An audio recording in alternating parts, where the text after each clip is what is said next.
Yankee selection is Derek Jeter, Jeter, shortstop, Central High School in Kalamazoo. Here's the kid, Derek Jeter, hunting for his first major league hit, and sends a base hit into left, and now put that ball back in the Yankee dugout. I'm sure that'll be the first of a lot of hits for that brilliant young infielder. Oh, you got a run on that one. That's gone. Holy cow. His first big league home run. Nice going, Derek. Personal goals, same as the team goals, to win. That's it.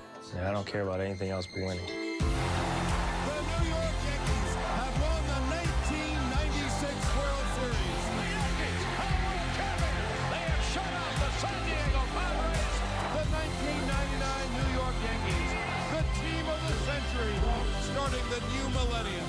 The New York Yankees are once again world champions.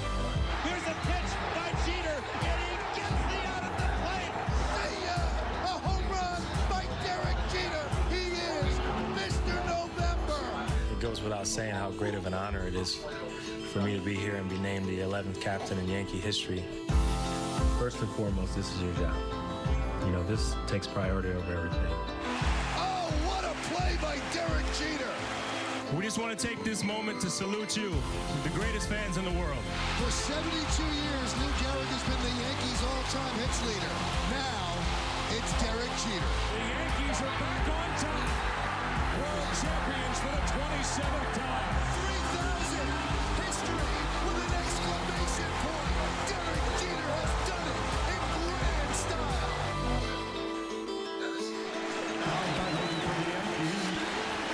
Number 2, Derek Jeter. Number 2. I've been in New York for a long time. I mean, this is parts of 20 years. The people that say that they've appreciated us and myself being here for this long, I've appreciated all of it.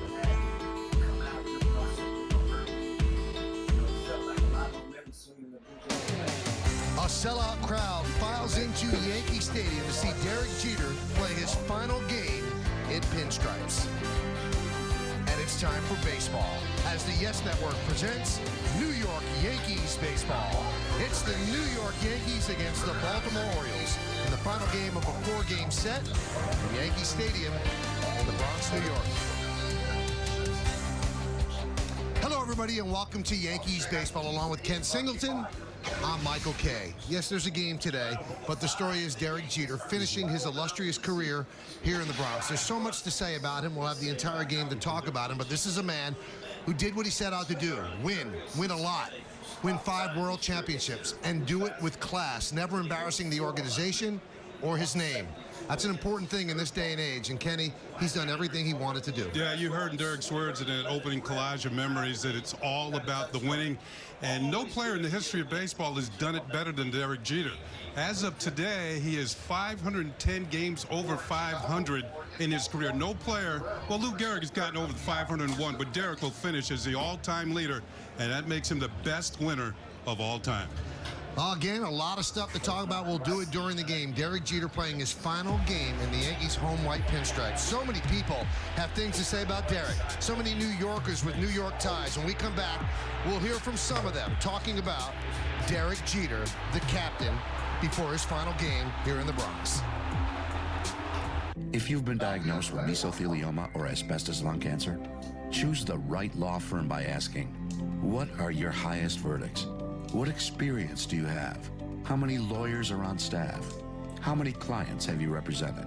Speak to Weitz & Luxembourg at 800-LAW-6789 to get unmatched answers. It's the biggest financial decision of your life. Call 800-LAW-6789 or visit mesowin.com. Leave the cold and congestion behind and make Yankee spring training your Yes winter getaway. Watch every game from Steinbrenner Field in Tampa and get your first look at the newest stars and stripes, plus the hottest young prospects. This winter, Yes is a no congestion zone, and you're home for Yankees spring training baseball. Don't miss the first game, Friday at 1. The Yes app has moved and is only available on the Gotham Sports app. Download now to stream live.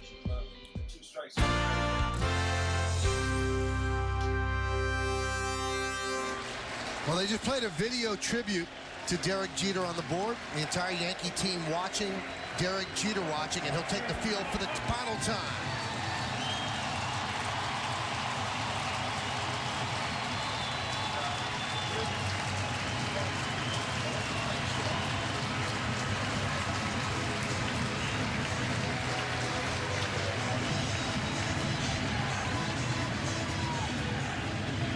Just watching Derek going through everything he does pregame, he seems to be taking it in, looking around the ballpark, taking deep, heavy breaths.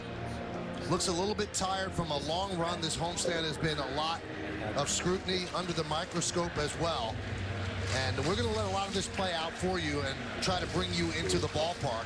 We'll also let you listen to the final roll call that will have Derek Jeter in. This is obviously pre-roll call, but when they get into calling the rest of the team, obviously we want you to hear it as well. There's Bald Vinny, the leader of the Bleacher Creatures, and he tips his cap to the pre-roll call. And this is something that he's been doing for most of his career. And Kenny, this is the end of an era. Yeah. I mean, this is the final one of the core four, and this is the connection to all the championships. And you know, it's a career that will end up in the Hall of Fame 5 years from now. But tonight, it's the last time we'll see him play in the Bronx. Yeah, very, very special. You mentioned the opening video on the video board here at the stadium, and it was a tribute from fans from this great diverse city that we have. Various people, young and old, thanking Derek Jeter for what he's done over the last 20 years. Some of the kids were, you know, they haven't seen him until the last few, but the fact is that everybody has appreciated what he's done and what he has meant to the Yankees and how he's comported himself over the years. Well, there's been so much concern over the past couple of days about rain, and at 6:45 there was a rainbow over Yankee Stadium. We had some blue skies, and for a career where there was not that much rain that fell on him, Derek Jeter gets a nice night for his send-off here in the Bronx. As I mentioned, about 6:45, the rainbow over the right field grandstand and right near the courthouse, and boy, it's amazing the night that it has turned out to be. Just a beautiful night, a little bit of a chill in the air, almost an autumnal feel. And usually Derek Jeter's playing games in October on nights like this. Tonight, he plays his final game here in New York City.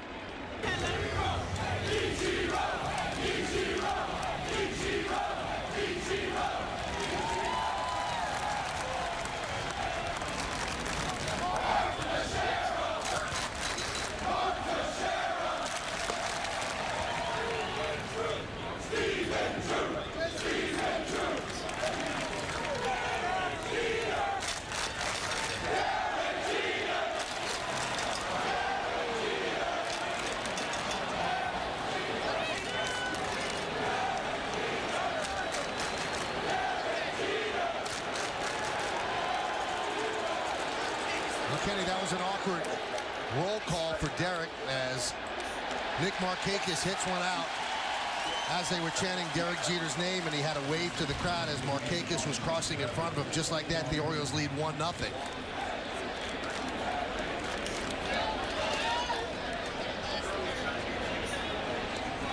Well, as you said, Michael, the Orioles have just about all their regulars in the lineup tonight.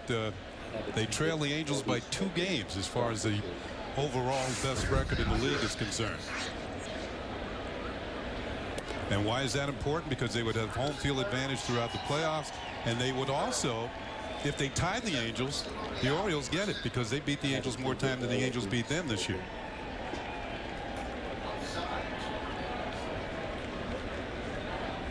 Now look at Buck Showalter. Buck Showalter is the only other person in this ballpark that was in uniform for Derek's first home game in 1995. He was the manager of the Yankees then, and he's the manager of the Orioles now. So Derek and Buck, the only 2 people in uniform on those 2 days.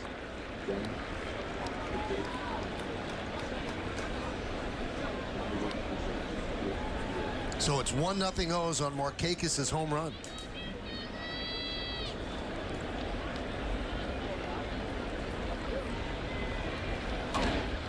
High fly ball, right field. Ichiro back on the track at the wall. See ya. Back-to-back home runs served up by Hiroki Kuroda. Deaza with a solo shot. It's 2-0 O's.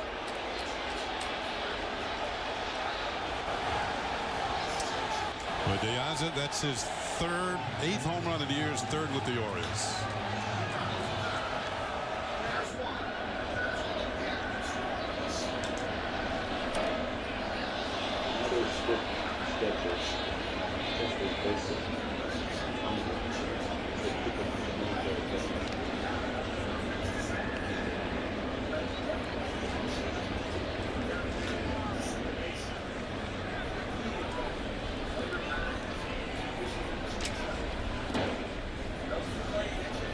You wonder what's on Hiroki Kuroda's mind. How much pressure is on him and how sad he's feeling. A lot of people are saying this could be the final game he pitches in the States, maybe the final game he ever pitches. He has not given an indication. He's gone year to year while with the Yankees, and this could be it for him. Yeah, 39 years old now. Of course, started pitching in Japan for Hiroshima, and there is some talk he might go back there and finish his career. Or he might just hang him up altogether.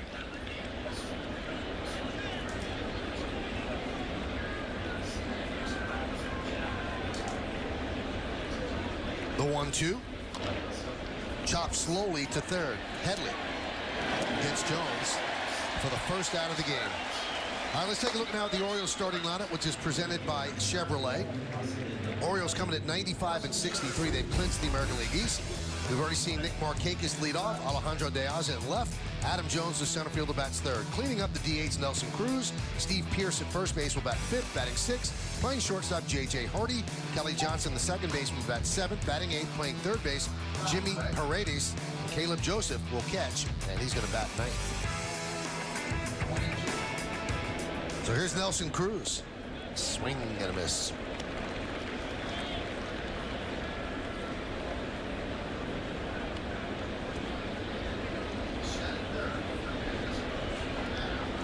It is a jam-packed Yankee Stadium on this Thursday evening,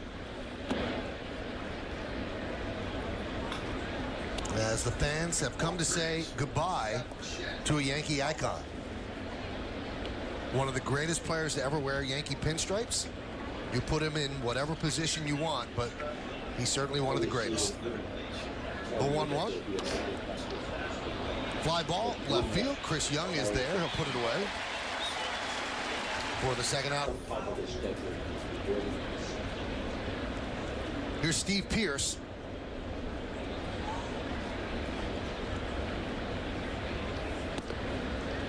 One 1-0. Steve Pearce has been out for a while. He appeared as a defensive replacement in yesterday's game, and you can see he's had a good year. 20 home runs, on base percentage well up there. Grounded to Headley. So Kuroda bounces back. But the Orioles scored 2 on 2 solo home runs. Bottom of the first inning coming up. Derek Jeter will bat second. Stick around right here on Yes. It's here. Blinds to Go semi-annual BOGO sale. Right now, buy one, get one, 50% off the entire store. All blinds, shades, drapery, and shutters. Shop our best sale of the season. Blinds to Go. We make it easy. Hey everybody, this is Motorcycle Mike, your personal injury attorney. If you've been seriously injured due to someone else's carelessness or recklessness, whether it be on a construction site or in a car or motorcycle crash or somewhere else, you will undoubtedly incur significant financial, personal, and medical challenges. You need to retain an attorney who makes his living in a courtroom and will always be there for you. I am that attorney. Call me, Motorcycle Mike. Always on your side and always there for you. It's here. Blinds to Go semi-annual BOGO sale. Right now, buy one, get one, 50% off the entire store. All blinds, shades, drapery, and shutters. Shop our best sale of the season. Blinds to Go. We make it easy.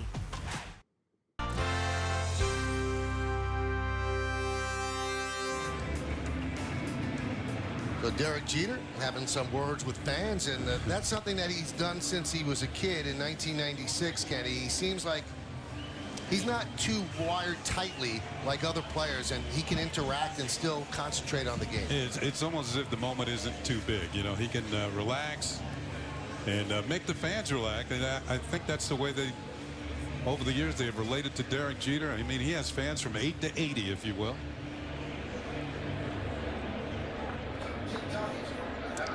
And that's how you get all-star votes, too.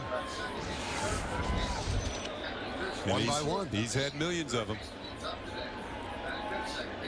I believe only Ken Griffey Jr. had more.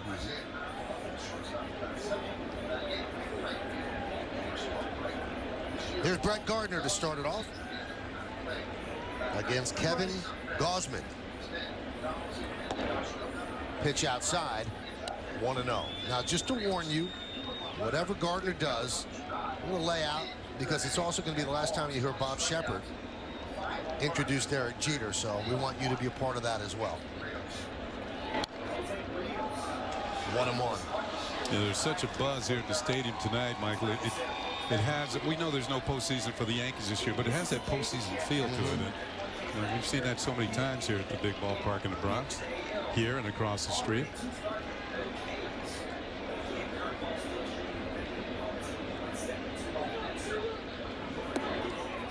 Two and one.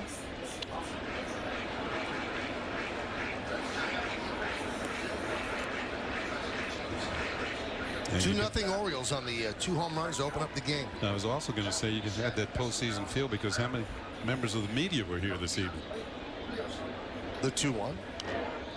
Well, the clubhouse was jammed before the game. The press room jammed.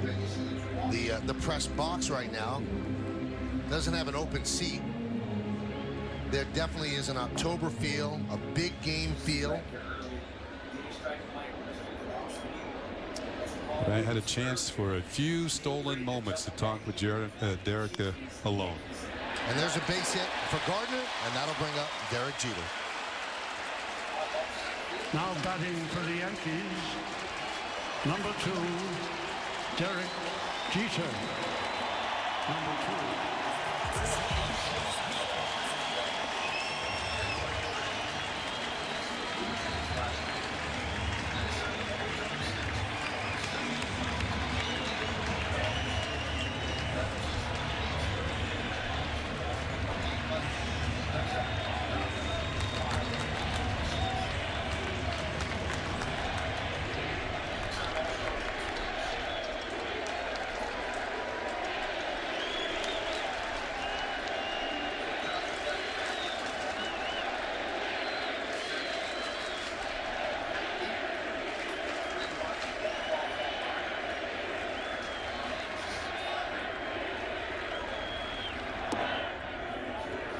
Kenny, with all the lights going off, it's like Christmas in September. Almost looks like a round bowl version of the Rockefeller Center Christmas tree. Either that or Times Square, one or the other, Michael.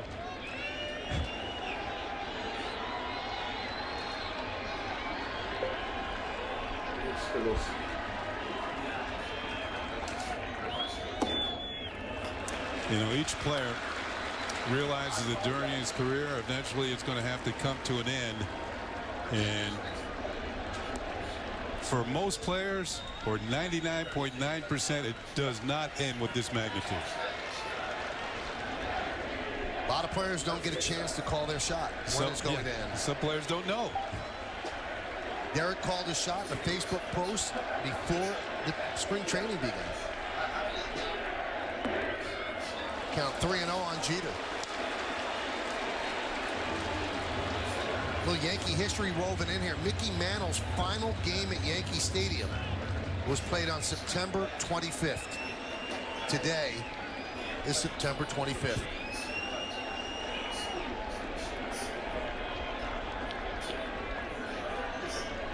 The 3-0. There's a strike.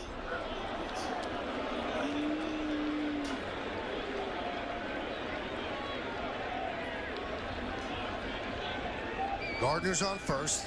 Yankees down 2-0. Jeter's first at bat of the night.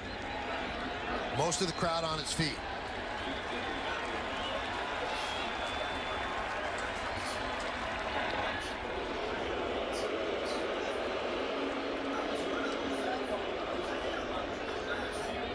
Derek played most of his career across the street at the old ballpark. He's been here since it opened in 2009. And as he said the last night in 2008, we'll bring the memories across the street, and he has certainly done that. Runner goes. That one is drilled deep to left field. Going back to Yaza. Still back. It's off the wall. Gardner rounds third. He will score. Derek Jeter with a double. That young man has a flair for the dramatic.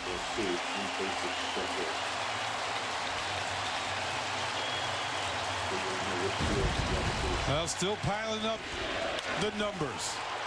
And with this double, he passes Hall of Famer Tony Gwynn on the all-time doubles list, and it also drives in a run. It's now a 2-1 ball game.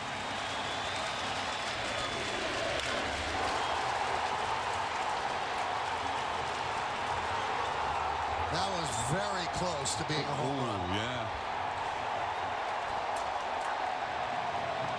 It's a long way to left center here at Yankee Stadium. 399 feet. Liaza immediately knew he wasn't going to catch it. He was in a retrieve mode as soon as that ball was hit.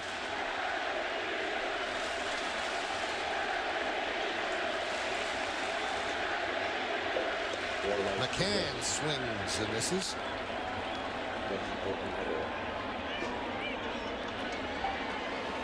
Joe Torre once said about Derek Jeter, and I've heard it said about Wayne Gretzky and Michael Jordan, other players in big moments, the game speeds up. In big moments, under the microscope, for Derek Jeter, the game slows down. That one gets away from Joseph. Jeter goes to third, and he's in there.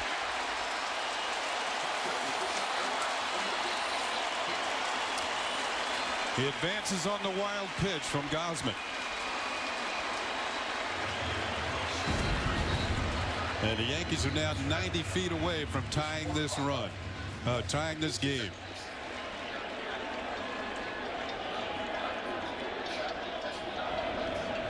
Getting a good jump, recognizes he can make it, and they're ahead of the tag of Jimmy Paredes.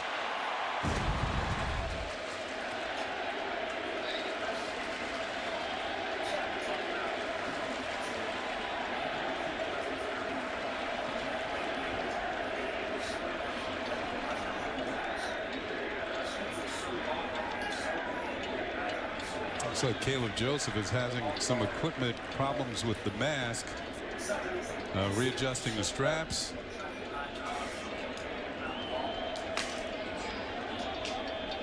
And now he's ready to go.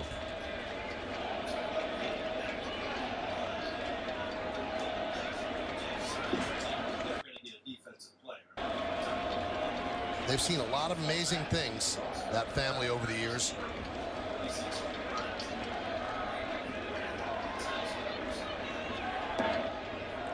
Two and one.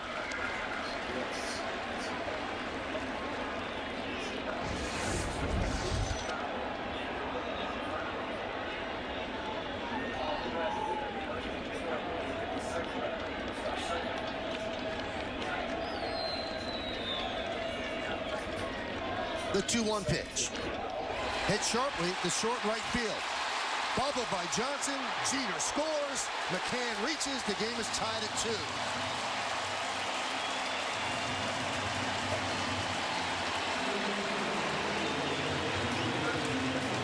Now, I believe that's going to be scored in E4.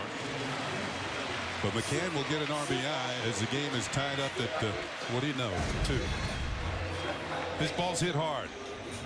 And Derek immediately gets a good jump. He knows that Kelly Johnson's deep in the outfield. He can just trot home with the tying run. And Johnson, maybe the grass is a little wet out there, slips a bit, can't recover the ball, and not in time to first base.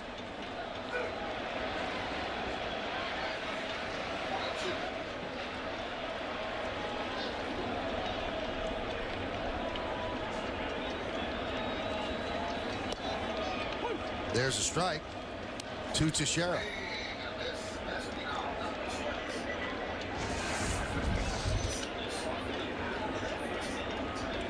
They give an error to Kelly Johnson. And an RBI. Count 0-2 on Mark Teixeira. So Jeter with a double, a ribby, and a run scored in the first inning.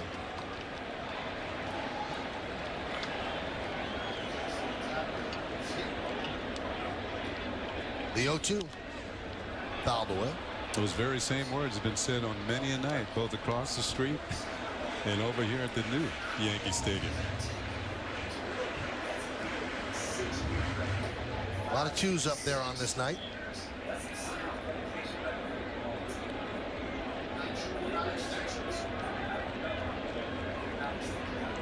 Shift is on for Teixeira. Gausman deals.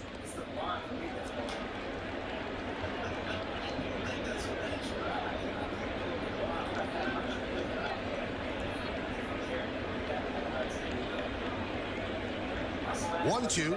Swing and a miss. Teixeira down on strikes. Looks like he got him on a changeup. We'll check out the numbers on the youngster, 23-year-old Kevin Gausman. He's 7-7 on the year, and you can see about a hit per inning.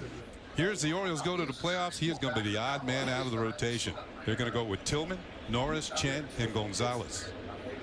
Here's Chase Headley. And a strike. So Gausman will move to the bullpen,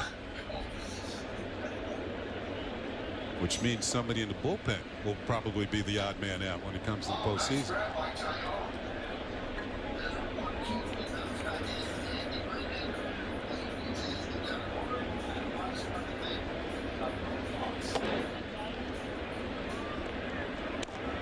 Headley's had a tremendous series. 5 for 9. Been on base 8 times in this series against Baltimore. Has a couple of home runs.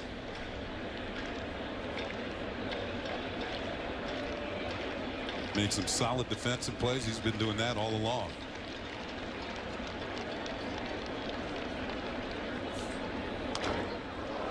Broken bat. Ground ball. There's one. On to first. Not in time.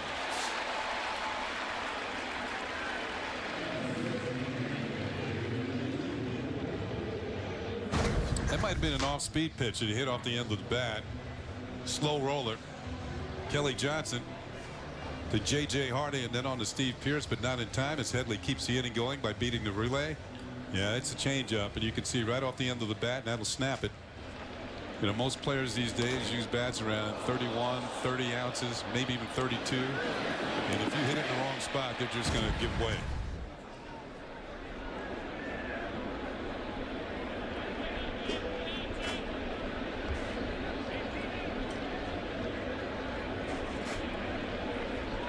Here's Chris Young. 2 outs. Runner on first. Game tied at 2. And there's a strike.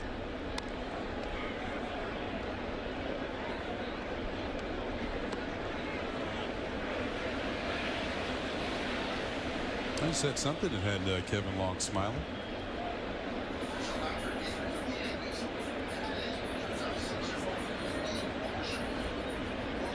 The 0-1.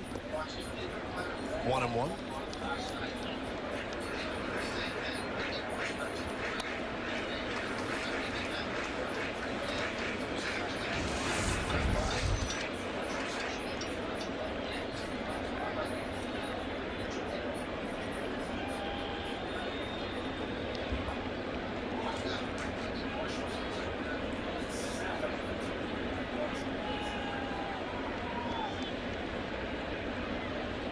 The 1-1 pitch.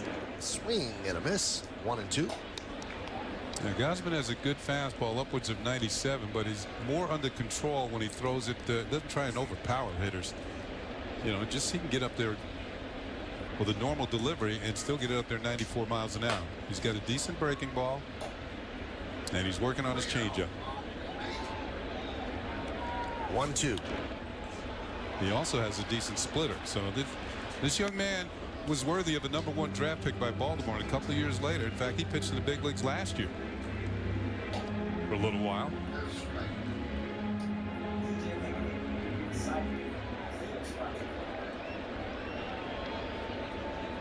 He and Dylan Bundy were supposed to be the 2 young pitchers that turned the Orioles around. But Dylan Bundy is coming back from Tommy John surgery. They think he'll be ready next year. The 1-2. Foul back. Still 1-2. Just underway here at the stadium. The weather has certainly cooperated. It's turned into a beautiful night. A sellout crowd on hand here in the Bronx to say goodbye for the Yankee captain, Derek Jeter. You're right, because during the day, it did not look like there's going to be baseball played tonight. The forecasts were not great, but here it is. The weather has cooperated. The 1-2. 2-2.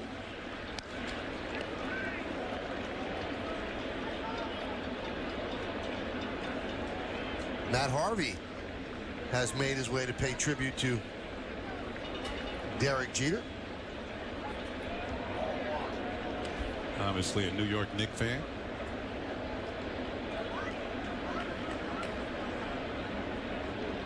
Two.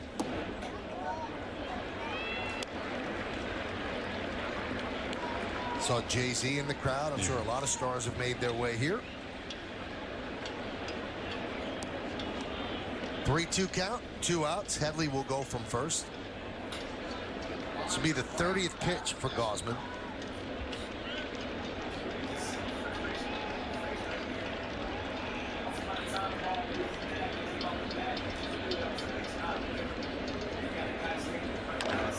Grounded to third, backhanded by Paredes. The long throw, and the throw pulls Pierce off the bag.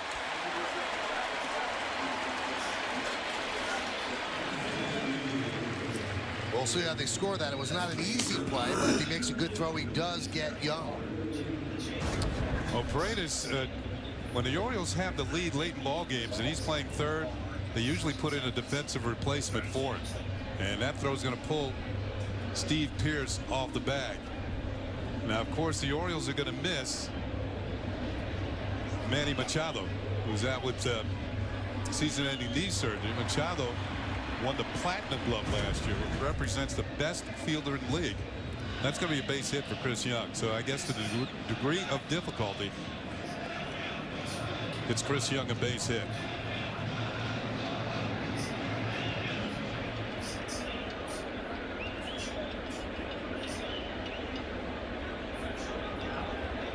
Here's Stephen Drew. Drew's been hitting a little bit better of late, driving the ball.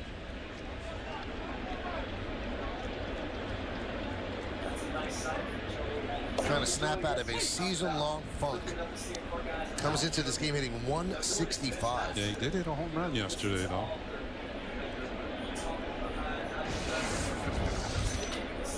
You hit one every once in a while to prove to yourself you can still do it.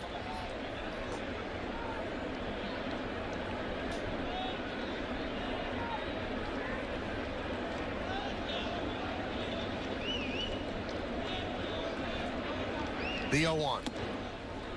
0-2. A lot of pitches for this young right-hander. Yeah, that could be a problem for young pitchers and veteran pitchers as well. 32 pitches were in the first inning, so he's emptying the tank pretty quickly.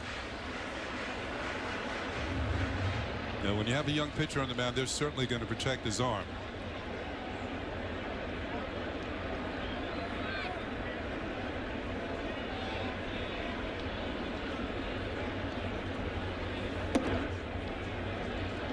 .97 miles an hour. Next half inning, that bag will be going out and be placed in one of the positions on the field.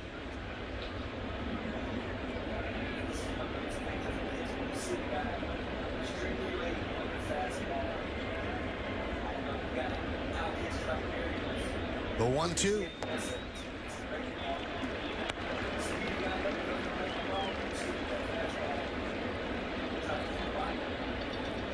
Two balls, 2 strikes, 2 outs, 2 on, 2-2 game.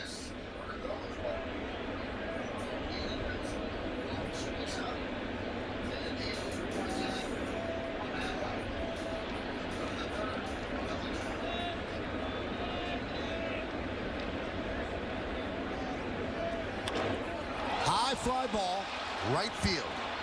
Markakis makes the play for the final out. But Derek Jeter steps up in his final game at Yankee Stadium, in his first at bat of the game, and he promptly doubles off the left field wall. Then he moves to third on a wild pitch, and he scores the Yankees' second run to tie the game.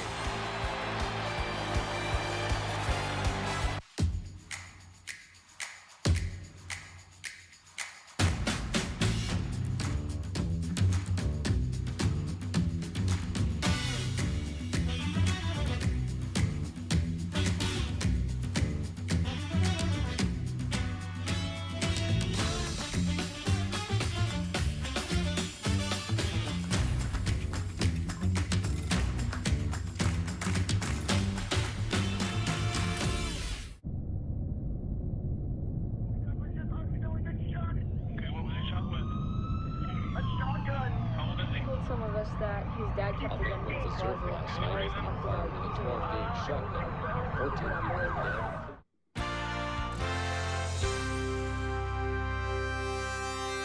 So Derek Jeter rises to the occasion, doubles, almost hit a home run his first at bat, came around to score. The Yankees' second run, it's 2-2 in the second. A lot of twos today. That's certainly a big number on the side of his hat, on the back of his uniform as well. J.J. Hardy will lead off here in the top of the second against Corona. And joining us in the booth, one of the core four. Needs no introduction. There's Andy Pettit. What's up, Andy? Oh, not a lot, man. Just, you know, glad to be here. Glad I was able to get here to this game tonight. What are you feeling tonight? I mean, is this emotional for you?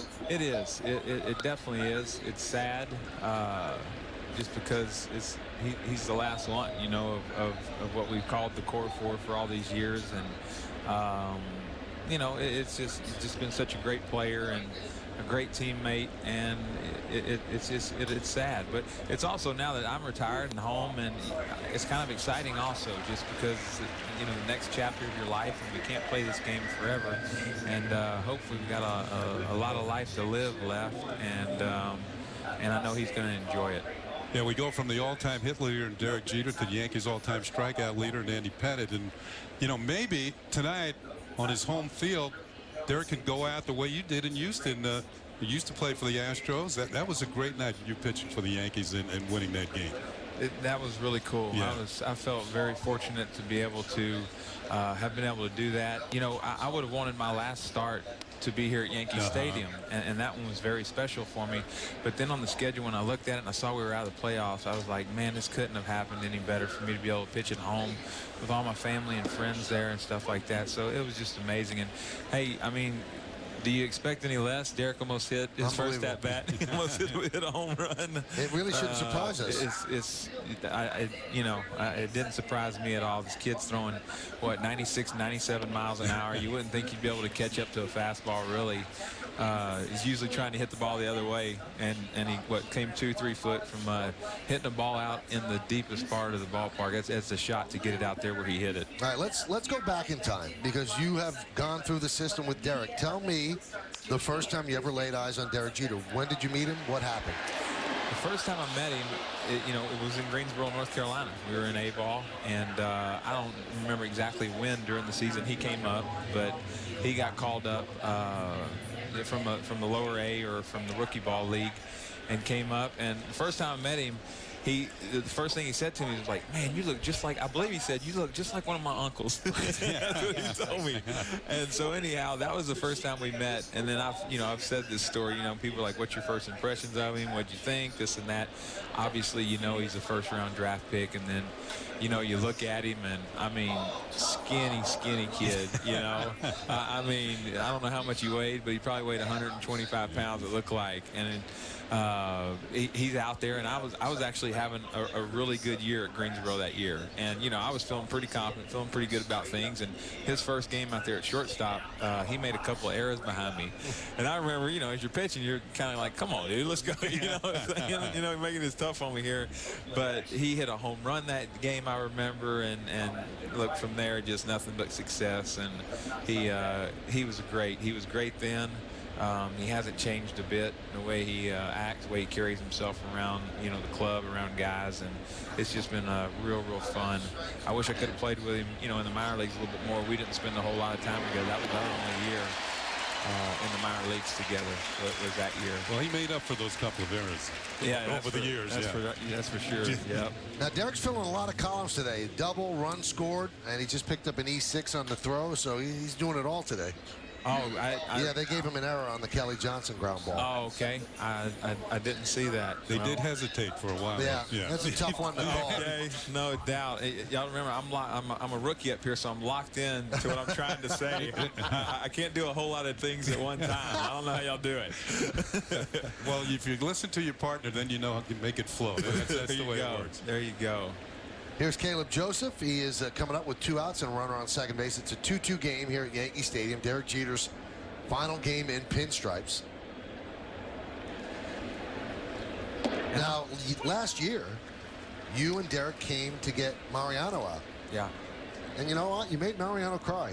Yeah. Are you going to make Derek cry today? I did. I don't know. I don't know. There's not these huge plans. There's really not.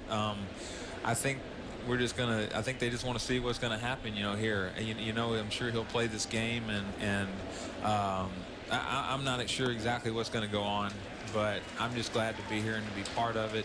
And like I said, just very fortunate. 0-2 count on Joseph. We're joined by Andy Pettit here in the booth. The memories that you two have shared over the years, along with the rest of the core four and the rest of your teammates, those are things that will bond you forever. Take the word from me, because when I see some of my former teammates that I played with 30-something years ago, and of course you guys got a long way to go, but that's a bond you'll have forever, and I hope you guys appreciate it. Yeah, and we will. There's no doubt. I already appreciate it, just with Mo and Georgie, being able to play with them, and when we see each other, look, we don't talk once a week, you know what I mean? But when we see each other, it's like we never been apart. You're gonna have to stay with us, okay? The inning went too quickly. Okay. Can you do that? Yeah. All right, this is Andy Pettit. We go to the bottom of the second. At DirecTV, we love great TV. You love great TV, and your friends love great TV. So refer your friends to DirecTV, and each friend will get an e-gift card.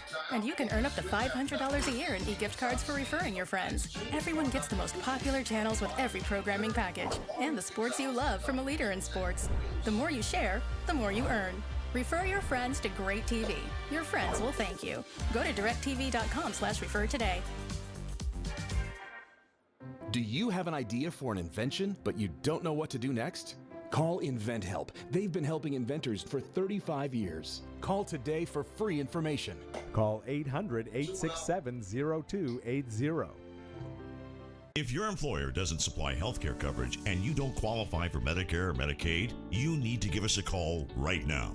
Private health care is private health insurance for ages 65 and under with no deductible. To get the coverage you need, call the number on the screen now.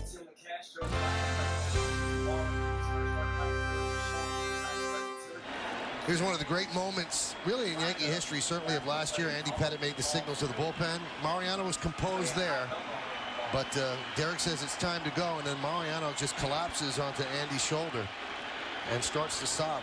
What was he saying there, Andy? Do you remember him saying anything to you? He didn't say anything. He just, it was so loud, when we went out there, and I'm kind of just smiling, thinking, this is not going to be this big a deal. He's just going to hug me. And then he never let go, And then I start feeling him shaking, and then I could tell that he's crying. And I mean, just watching that guy, it kind of makes me emotional watching it. And what's crazy is when Joe approached me and asked me if I would do that, I was like, no way. I mean, that's a bad idea.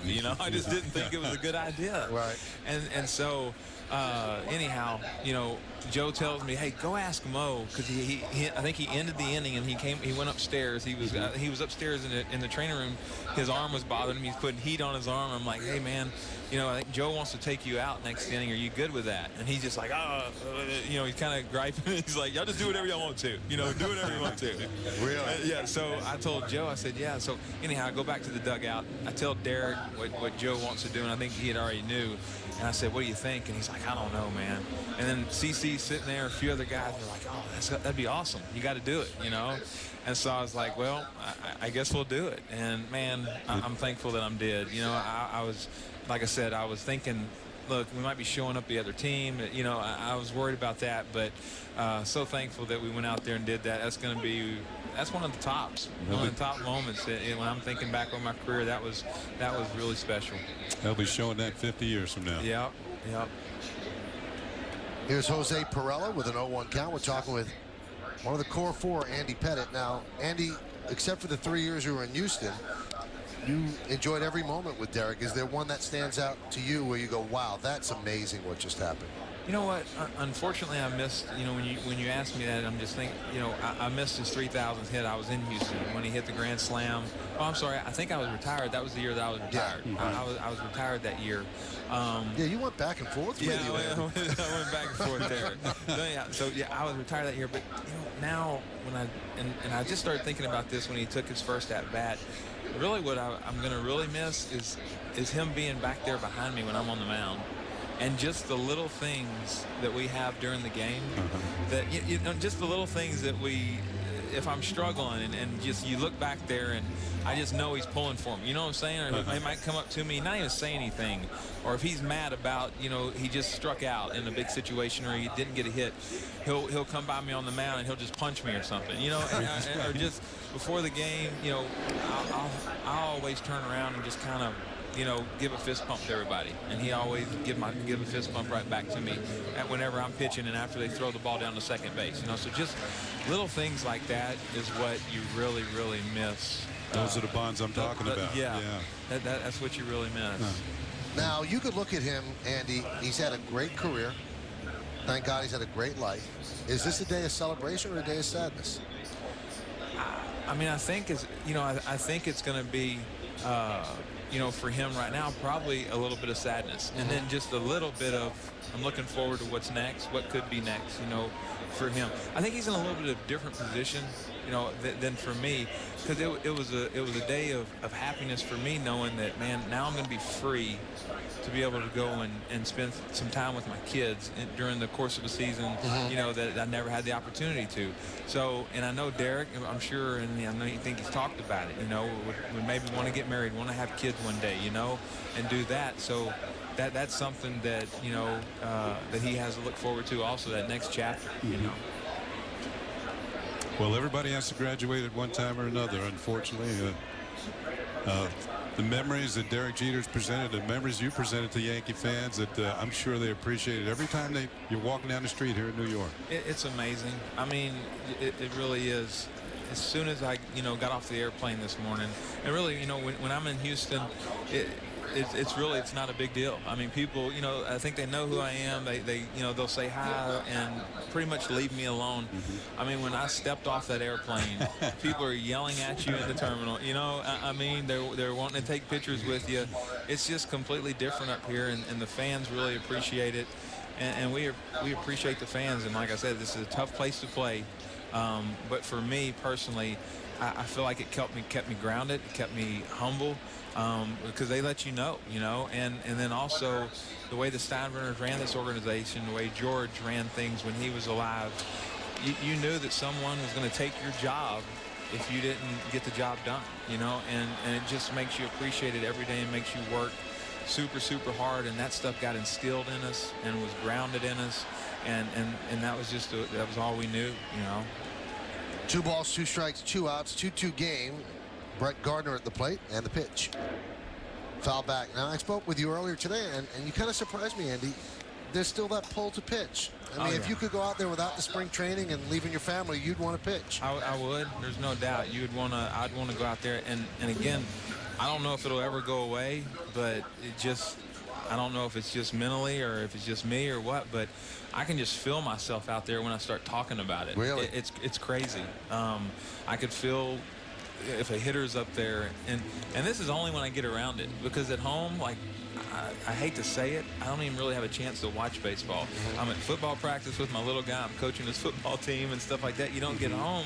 By the time you get home, the kids get their homework done and stuff like that, and you're trying to spend time with your family. It's 9:30 or 10 o'clock at night, and that's 11 here, and the games are basically over. So it just, I hadn't got to watch the games like I thought I would. That throw is high, so Gardner will reach, and that'll bring up Derek. There we go. Now batting for the Yankees, number 2, Derek Jeter. Number 2. He may get an at-bat every inning, maybe. The way it's going. He'd like that. The crowd would love it. That'd be great for the fans, right? All right, so Derek doubled off the wall in left center field here at the stadium in the first inning, moved to third on a wild pitch, and then scored on an E4. Derek has hit safely in 8 of his last 9 games, so he's running through the tape, not just stopping at it. And the crowd serenading him.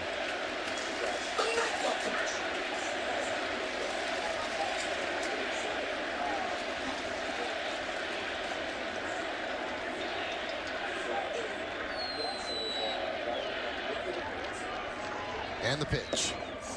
There's a strike. Andy, you're part of some great championship teams. You saw a lot of good hitters come through in the clutch, and You know, certainly Derek was one of them. What kind of comforting feeling was it when you had Derek up there in a clutch situation? He was the best. He was #1. And then y'all's counterpart up here, I would say, was for me #2, Paul O'Neill. And then I played with a guy, Lance Berkman, that was right there with him, with Paul as far as big hits. But Derek's the guy that you want up there in a big situation, no doubt about it. Andy, it's always great to see you. Thank you for coming by, and thanks for sharing your memories as well. All righty, thank you all. That's the great Andy Pettit as Derek Jeter grounds into a 6-4 force. We'll be back.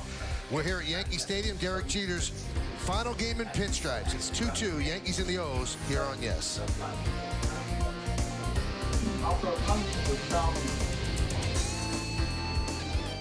Yankees Hot Stove, presented by Hexclad, gets you ready for a sizzling spring training.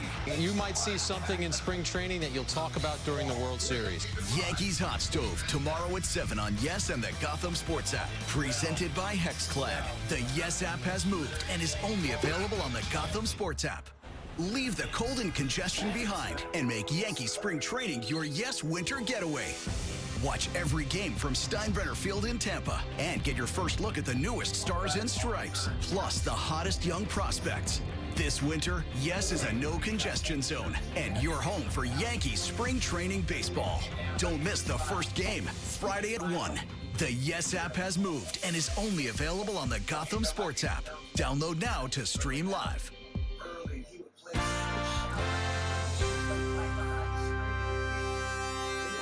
Well, tonight, the dugouts at Yankee Stadium have been specially outfitted with Gatorade coolers, cups, and towels that pay tribute to Derek Jeter as part of his final regular season homestand. The iconic Gatorade G has been replaced by Jeter's #2, which we're told this is the first time the logo has been altered in honor of one athlete.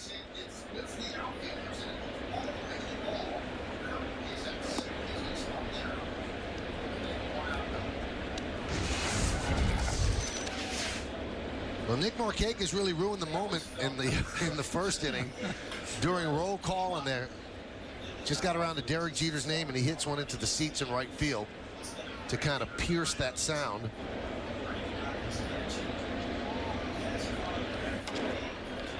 Skied the other way. Long run for Young. He runs out of room. Yeah, Markakis getting ready for the postseason, one that he's never participated in before. And Michael mentioned earlier in the series when the Orioles got to the division series or got to the playoffs a couple of years ago, Markakis couldn't play. He'd been hit by a pitch by CC Sabathia, broke his thumb, and that would have been his first playoff appearance. Longest tenured Oriole. Been with the team since 2006.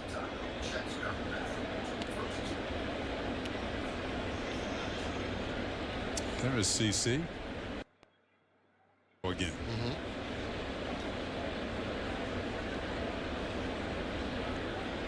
And the 3-2. Strike 3. Markakis down looking. Good pitch from Kuroda. Target's away. He actually misses the target, and it's going to clip the inside corner.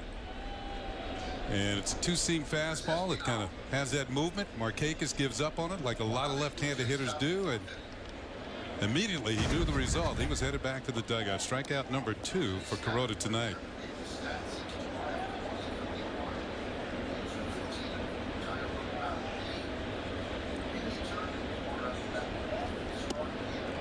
There's a strike.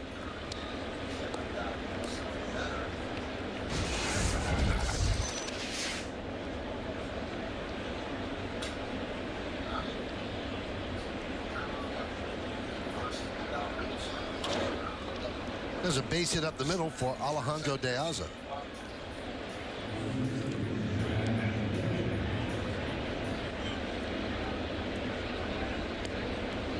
Here's Adam Jones. Jones grounded out to short.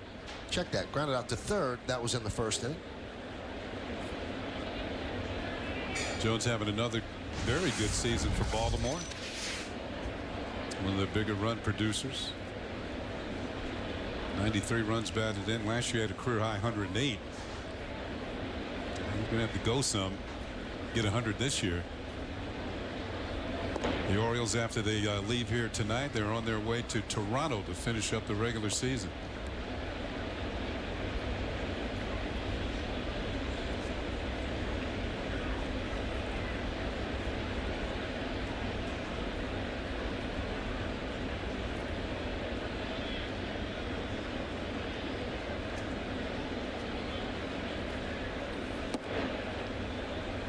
Now 1-0 to Jones. Jones in this series is 2 for 15, and one of the two is a bunt single. He's been slumping lately. He's pulling off pitches. Could be a manifestation of some fatigue. Rips that one foul. He had a game in Baltimore, I think it was in the Toronto series, in which he hit 2 home runs. And sometimes when you hit home runs, that can put you in a slump, because all of a sudden you're thinking you got home run in the back of your mind when you step to the plate. He takes a healthy cut anyway. And he is somewhat of a free swinger. You saw his on-base percentage just over 30%. Jones has not walked very often. He's been known to chase a lot of pitches. You get to 2 strikes, you don't necessarily have to throw a strike.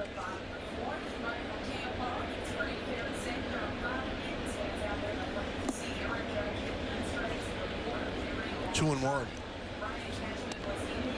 But if you get one in his wheelhouse, he's got some power. He was in the home run derby contested this year.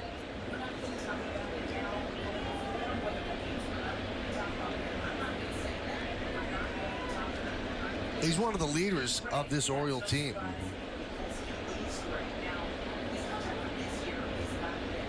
And there was a defining moment for him when Buck Showalter took over the team. There were ground balls sometimes that Adam Jones would jog to first.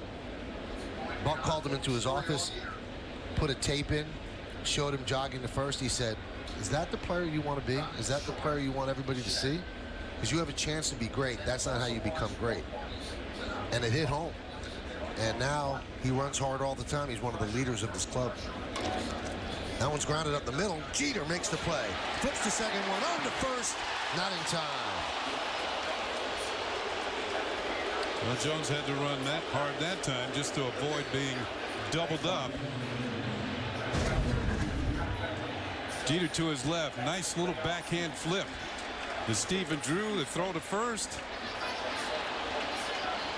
There's the flip, and a good one as Drew can catch it about chest high and then try and turn it over.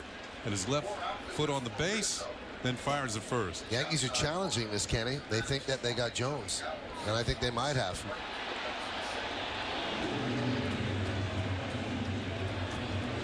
So the umpires go to the headphones. One of the keys is getting the ball to Drew so he can make a strong throw to first. We're going to take a look. The Sheriff digs it out. Yeah, I think they got him.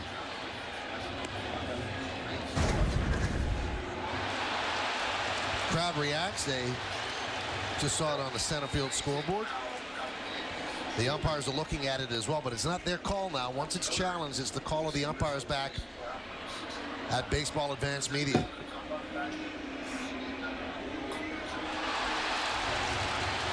Looks like the captain feels very confident that he'll be walking towards the dugout. Corona not so confident as he continues to take warm-ups. But Gardner took a look at the play and started walking to the dugout, then stopped. Jeter's just waiting. Well, you have to wait for the official call from the umpires.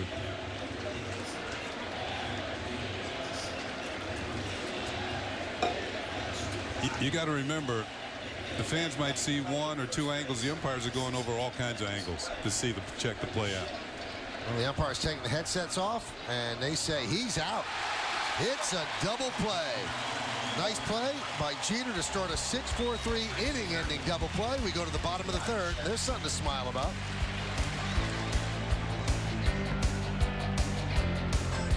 Yankees Hot Stove, presented by Hexclad, gets you ready for a sizzling spring training. Spring training is here, but moves are still being made. The Yankees putting the pieces of the puzzle together. Every move they've made has had a purpose. You might see something in spring training that you'll talk about during the World Series. Yankees Hot Stove, tonight at 7 on Yes and the Gotham Sports app. Presented by Hexclad. The Yes app has moved and is only available on the Gotham Sports app. Download now to stream live.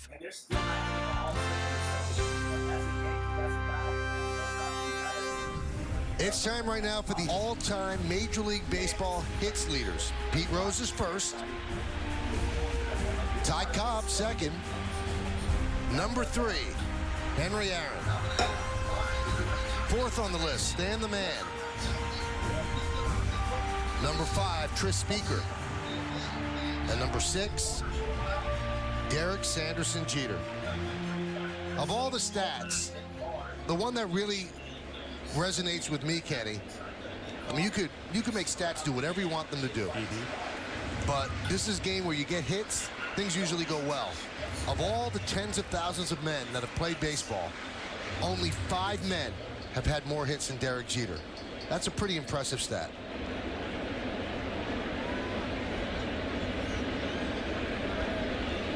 The 1-0. There's a strike. Now, I played against Pete Rose, and he was a hit machine. Ty Cobb, of course not. Played against the Hammer, Hank Aaron. And people, when they think of Hank Aaron, they think of home runs. Hank Aaron was much more than a home run hitter. As you could see, he had the 3rd most hits ever. Then Stan the Man Musial. Iconic St. Louis Cardinal, maybe the #1 St. Louis Cardinal of all time. Great hitter. I think he won 7 batting titles, maybe more.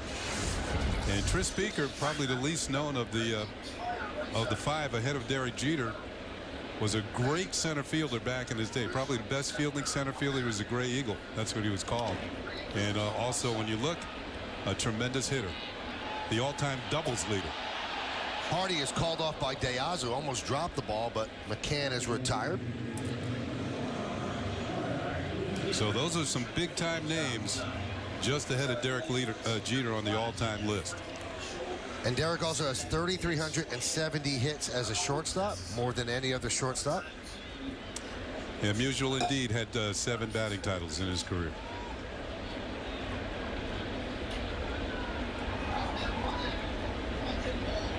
Here's Mark Teixeira. This game is also unusual in the arc of Derek Jeter's career. This is just the 2nd game in his entire playing career that the Yankees are out of it. The other one was the last game of 2008, which turned out to be a 19-8 Yankee win at Fenway. This is only the 2nd game.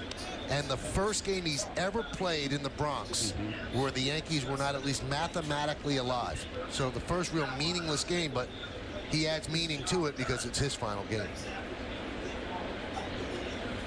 And anybody who saw the post-game press conference yesterday when they were talking to Derek, it was obvious that it pained him that the Yankees were eliminated from playoff contention. It just, that was not a happy interview that he was given yesterday after the game. Swing and a miss. Teixeira down on strikes.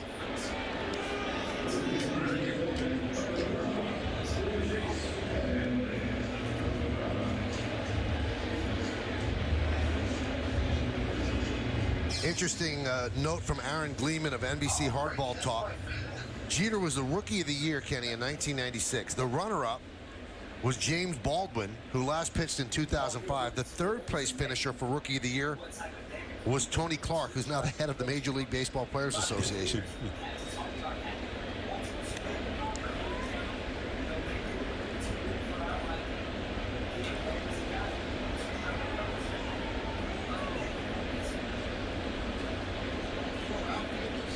Tony Clark played for the Yankees towards the tail end of his career. And I think he had a 3-home-run game with the Yankees. It might have been in Toronto. And he was on the trip to Japan that we made to open this season, and he hit one off the scoreboard, knocked out some lights. Remember that? Yep.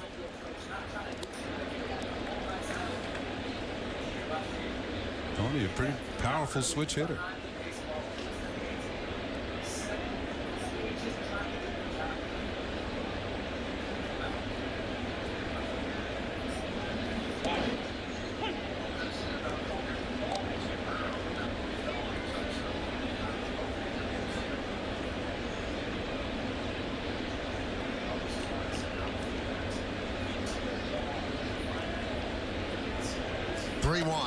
A strike.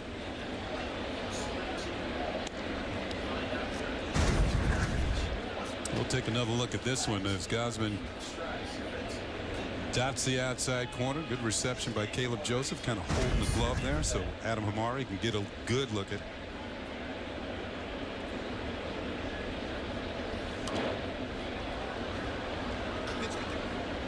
And it's one thing that the coaches, especially the catching instructors, try and teach their young catchers. Try and catch the ball, receive the ball as smoothly as possible. Give the umpire good luck. And umpire sees you jerking the glove around. Sometimes he thinks that you're jerking it back in the strike zone. You're not going to get the call.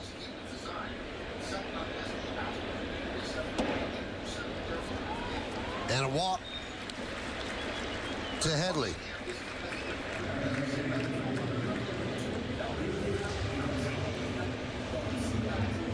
Well, Stevie Donahue's been here the entire 20 years with Derek Jeter. He was first Gene Monahan's assistant, now the head trainer of the Yankees.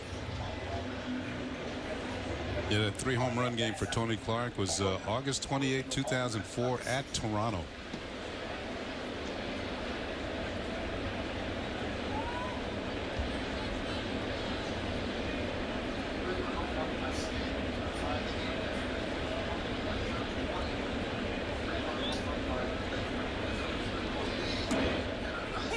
It doesn't seem like it was 10 years ago.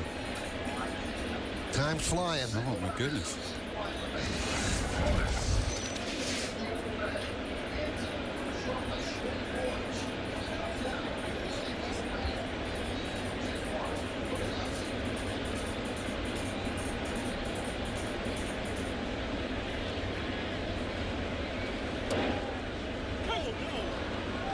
I heard Chris Young go, oh, no. Oh.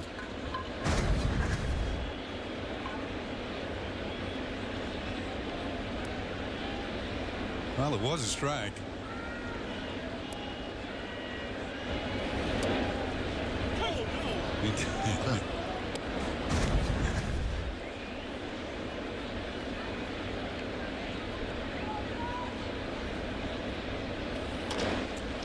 Grounded up the middle. Throw to first. And that will do it. Here in the third, no runs, no hits, no errors. One man left. We go to the fourth inning, 2-2. A team grows in Brooklyn. Block by block. Play by play. Shot by shot. We got next. You coming? Leave the cold and congestion behind and make Yankee spring training your yes winter getaway. Watch every game from Steinbrenner Field in Tampa and get your first look at the newest stars and stripes, plus the hottest young prospects.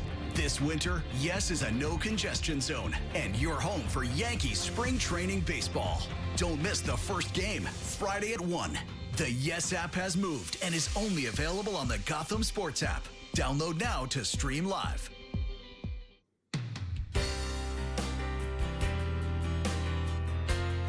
Hiroki Kuroda settled down nicely after his rocky first inning. In the top of the fourth, he retired the side in order, bookending the frame with strikeouts of Nelson Cruz and J.J. Hardy.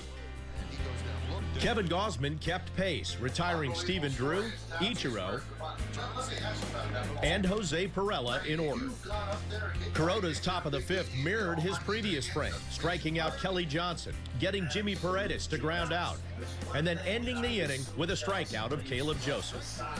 But on this night, all eyes were on Derek Jeter, and in the bottom of the fifth, the captain was due up second. We now head to the bottom of the fifth. Even though I'm a Met fan, you're a class act. Red Sox fan through and through, but I respect what you've done, man, since day one. You're our generation's Joe DiMaggio. Thank you, Derek.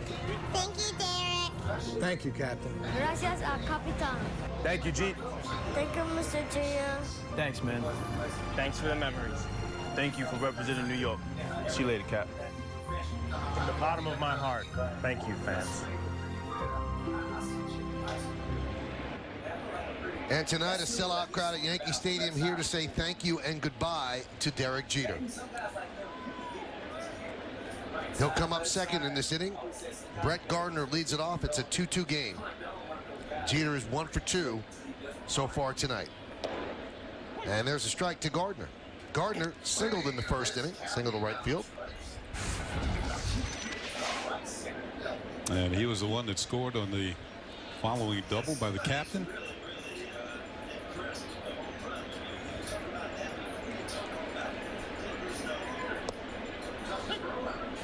Off speed for a strike. Now, you mentioned Gosman's just 23 years old. He's pitched well against the Yankees in his career. He's 3-1 in his career. One of those 3 victories was a start this year. And that was July 13th in Baltimore. It was a rain-shortened game, but he got credited with the victory.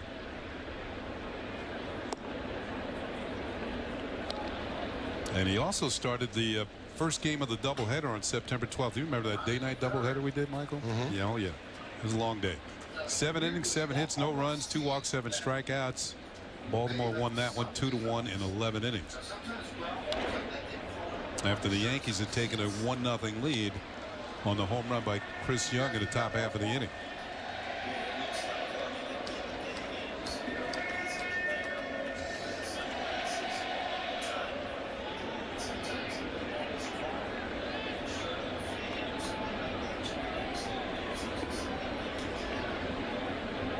The 1-2.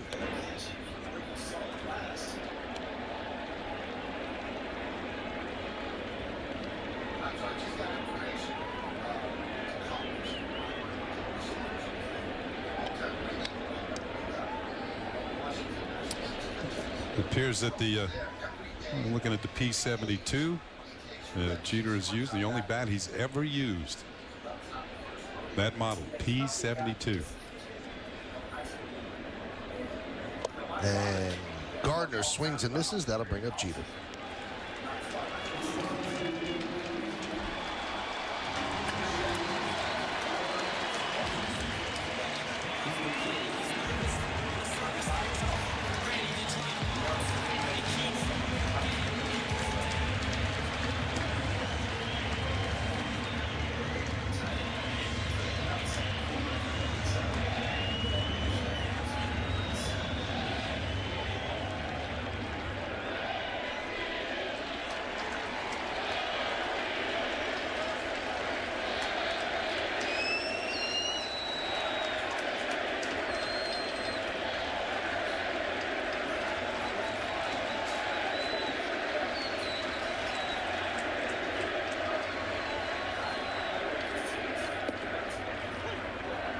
There's a strike. Jeter doubled off the wall in left center in the first inning.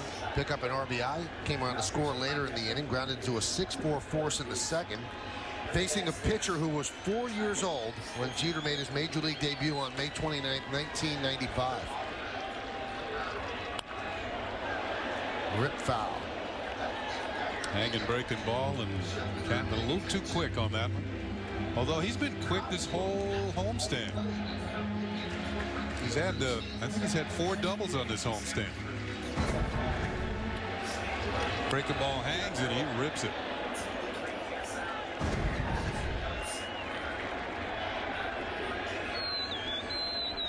Jimmy Fallon. This is the Tonight Show tonight. The 0-2. 1-2.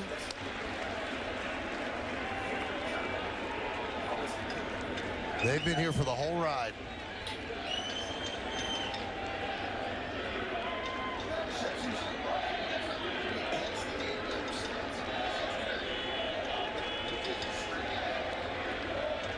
The 1-2.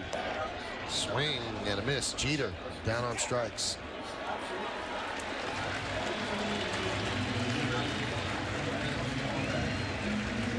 That is the 5th strikeout for Kevin Gausman. He too, like Kuroda, has survived a shaky first inning, and he hasn't allowed a hit since the first.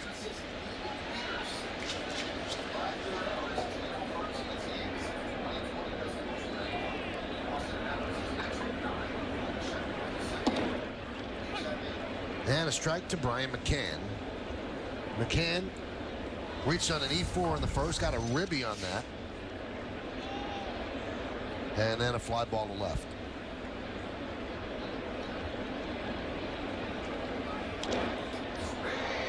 Fly ball center field. Adam Jones is there. And Gausman has retired 7 in a row as the Yankees go down in order. We go to the 6th inning. It's a 2-2 game. Extreme. It's here. Blinds to Go semi-annual BOGO sale. Right now, buy one, get one, 50% off the entire store. All blinds, shades, drapery, and shutters.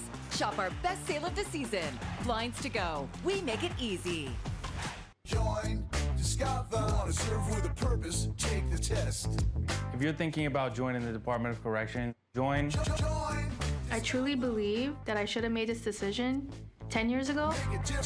Wanted to do something that was both challenging and rewarding. If I can make a difference in somebody's life, then I think I've done my part. It's high paying, it's a career, not a job, and I serve with a purpose. Scan the QR code now. Registration ends next week. Do it. It's here. Blinds to Go semi-annual BOGO sale. Right now, buy one, get one, 50% off the entire store. All blinds, shades, drapery, and shutters. Shop our best sale of the season. Blinds to Go. We make it easy.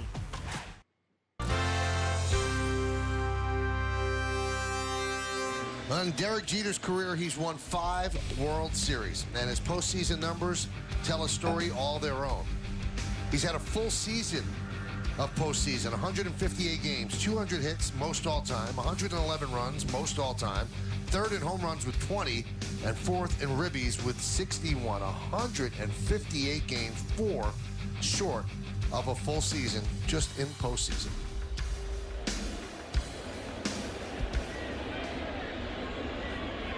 Two-two game as we start the 6th inning. And it'll be the top of the order against the Yankees and Hiroki Kuroda.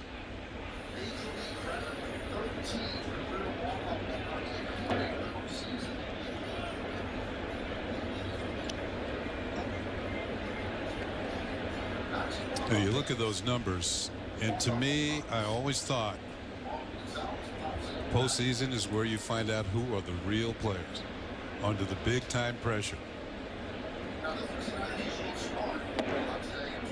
When there's no other game going.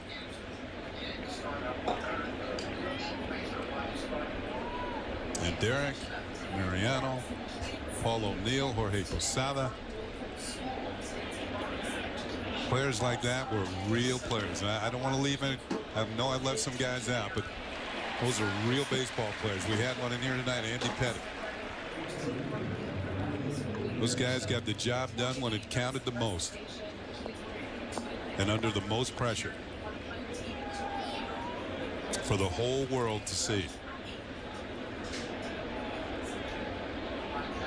Well, Jeter's big moments in the postseason have been well documented. The flip play against Oakland, the Mr. November home run against the Diamondbacks, the 2 home runs in the Subway Series against the Mets, countless hits in the ALCS leading up to World Series, and he has stepped up in the big moments.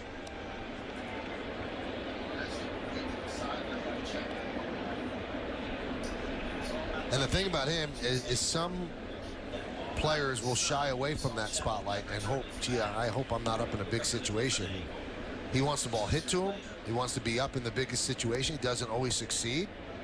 Probably fails about 70% of the time, but he wants that moment.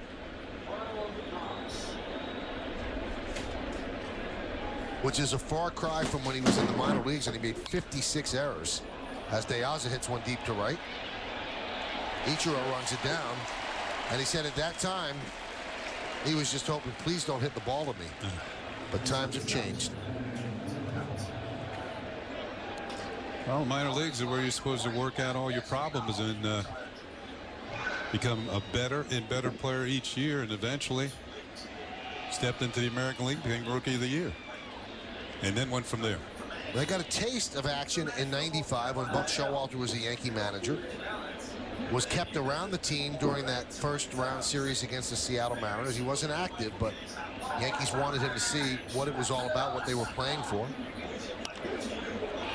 As that one is popped up, Headley coming on and makes the play as the Orioles go down in order 1, 2, 3, 10 in a row retired by Kuroda. We go to the bottom of the 6th.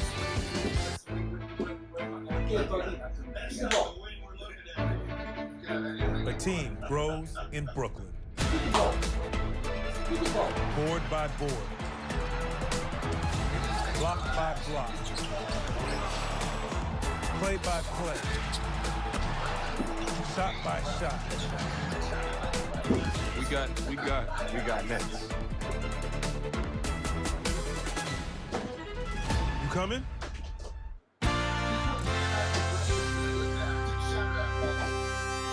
Well, Buck Showalter, the Orioles manager, makes the call to the bullpen. And he's going to come out with a left-hander. T.J. McFarland will make his second appearance of this series. And he made one spot start earlier this year. And he comes in with a 4.2 record. Very good ERA, but you can see he's given up more than a hit per inning.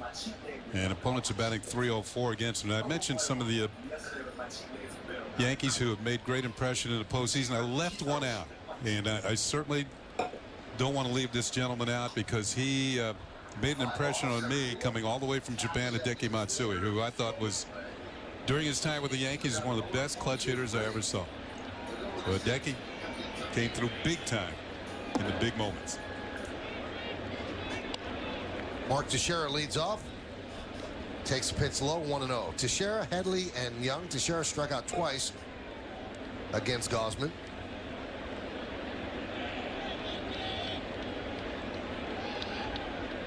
A 1-0. 1-1. Between innings, the Yankees have been playing some tributes to Derek, some of his former teammates, and David Cone got a big hand. Jorge Posada, Mariano Rivera, you mentioned Hideki Matsui, Johnny Damon.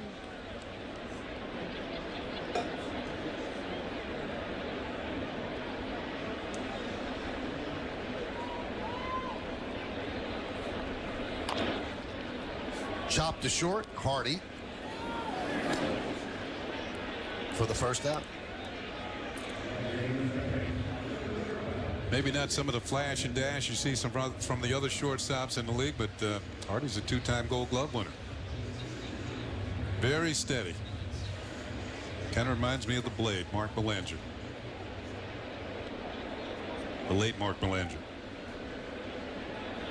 Here's Chase Headley. 0 for 1 with a walk.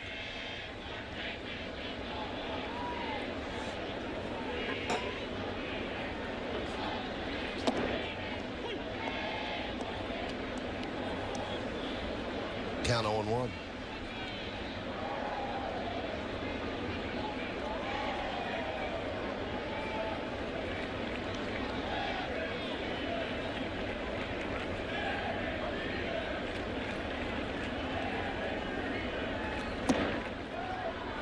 Check swing, he does go. That's Brian O'Nora with the call.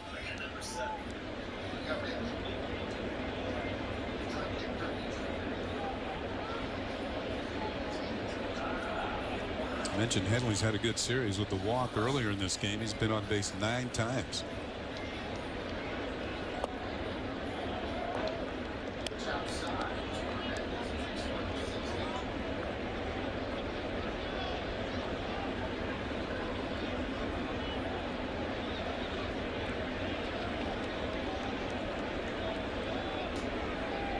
Kelly Johnson shades up the middle for Headley, and that's exactly where Headley hit it. 2 away.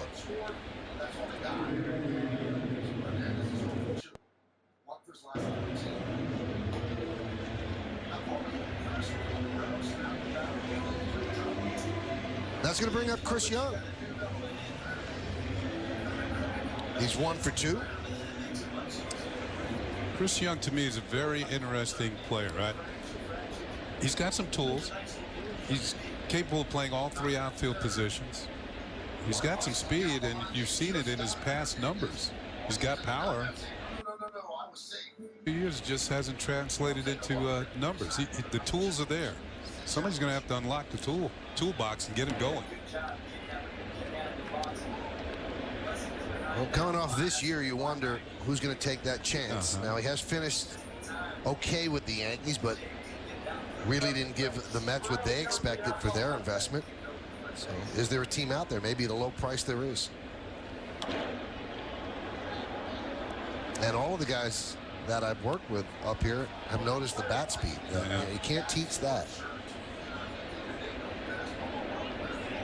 especially when he first came over. His average has gone down a bit, but he was over 300 for a while. Starting tonight, well, he was at 246, and he's 1 for 2. So now 254. And that's with the Yankees.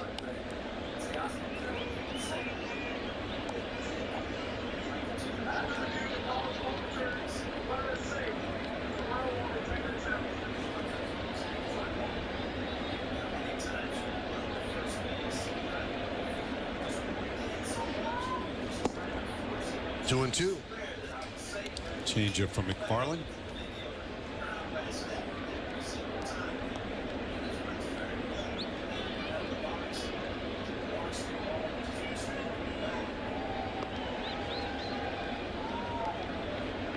And Young has hit as many as 32 home runs in a season. That was in Arizona with the D-backs.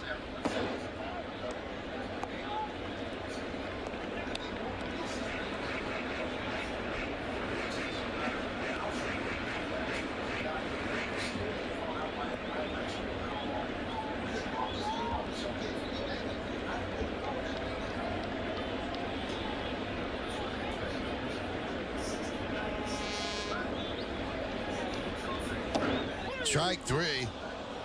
Chris Young down looking. Barring extra innings, and this is hard to believe, there are 3 innings remaining in Derek Jeter's home career. You got over on me, Fraulein. Word around the streets is that they fired you. We had to rob the World Diamond Center. And I'm gonna do it with you. And the cop goes gangster. 2, 1. Let's go! You feeling it? Yeah, I'm feeling it.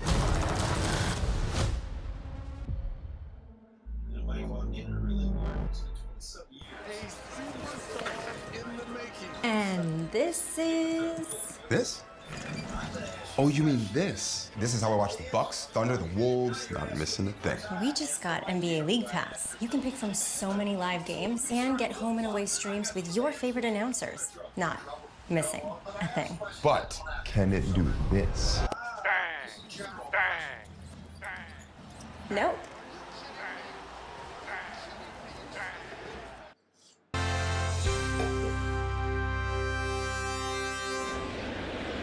Three more innings for Derek Jeter.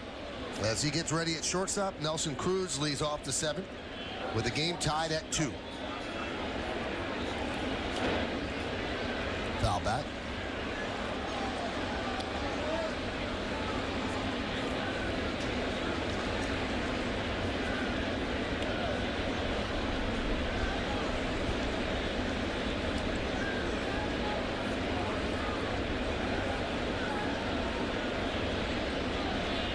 The 0-1.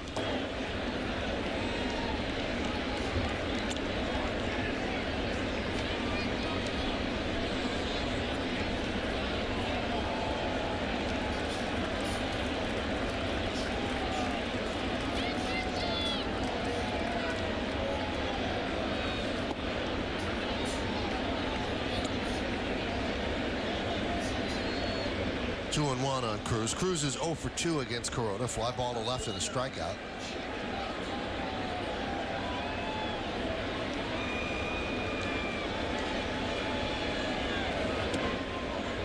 You know, I'm looking at Derek Kenny, and you could speak to this.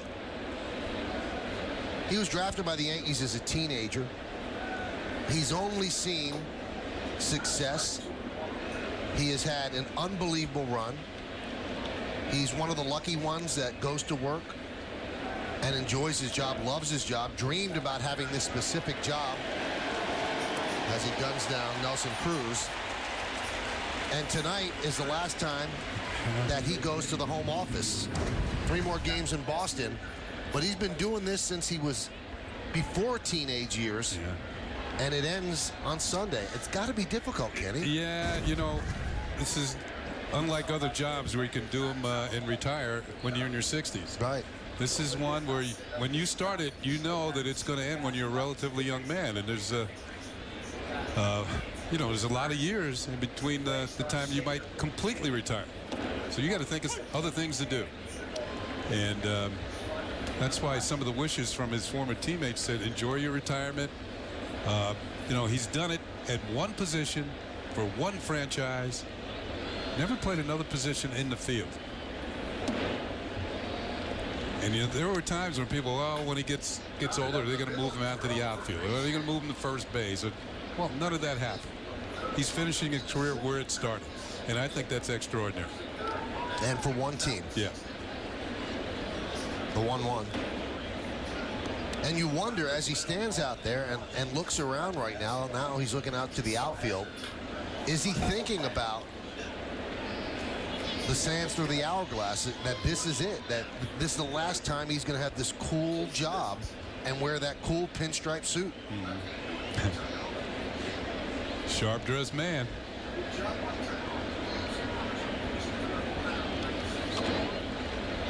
And I think that what probably makes this even more poignant is that he's leaving a fan base that is almost unanimous in its love for him. Yeah. Because all he's done is bring them joy. And they connect him with years after years of winning and 5 championships and moments that will never be forgotten as long as baseball is played. And I think a lot of people in this ballpark have a heavy heart. A lot of people watching at home are a little bit sad as well. So I think, like what Andy Pettit said earlier, that later on you'll think about how great it is, but today it's kind of sad. Yeah. I will say this, and I agree with you. I don't think there's never been a day that Yankee fans have regretted rooting for Derek Jeter. And I think that's what they're going to miss.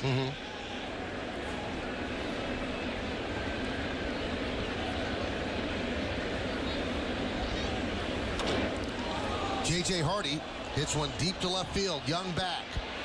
And in front of the track, he makes the play, and that will do it. 13 in a row retired by Hiroki Kuroda as the Orioles go down in order. A team grows in Brooklyn. Block by block. Play by play. Shot by shot. We got Nets.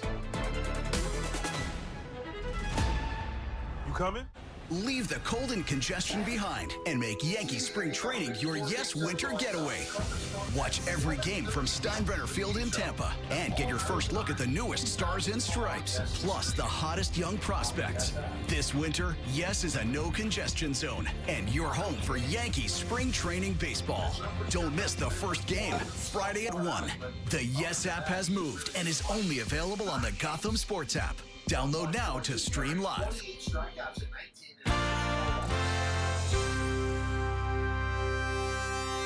It is dramatic right now as you wonder what's going to happen in that final at bat. Maybe 2 at bats. We don't know if it goes extra innings. I'm sure fans are hoping for that because it gives them more Jeter. Here's Stephen Drew against T.J. McFarland. And a strike.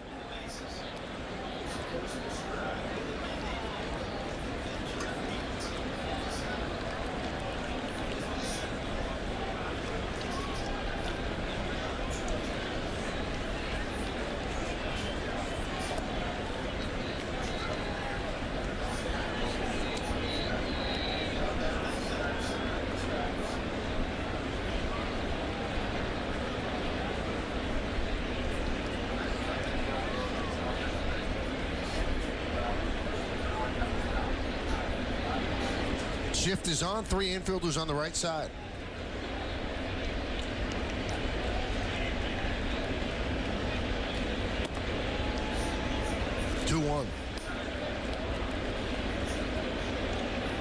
Mentioned McFarland made one sort of an emergency start for the Orioles, or a spot start.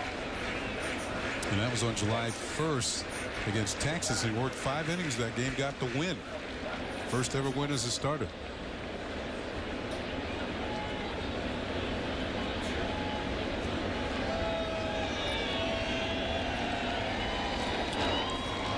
Driven deep to right field. That ball is foul. Well, Drew got the head out. Hold it down the line. It's just a matter of fair or foul. And you can see. Wow, what a catch. Nice play. And you can see it twisting there. It's on the wrong side of the foul pole if you're a Yankee fan. See that? Yes, Mo?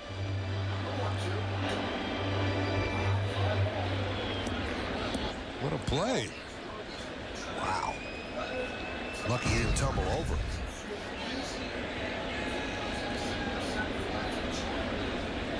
Drew 0 for 2. Fly ball to right, fly ball to left. It's a 2-2 game.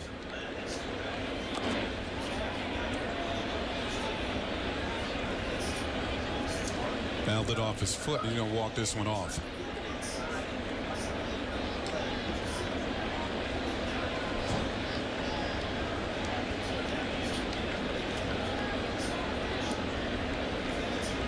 Get up in the middle of the night and walk around in the dark and hope you don't walk into some furniture.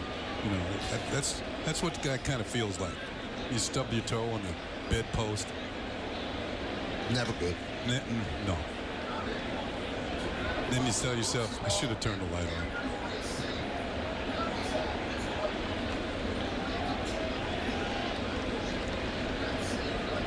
Two. 3-2.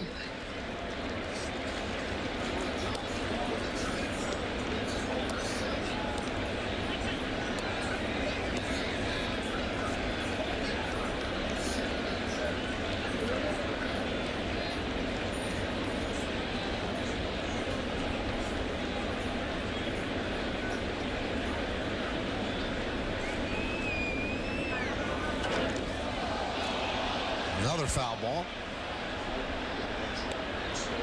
This copyrighted telecast is presented by authority of the New York Yankees and may not be reproduced or retransmitted in any form. And the accounts and descriptions of this game may not be disseminated without the express written consent of the New York Yankees. What's he thinking? Penny for your thoughts.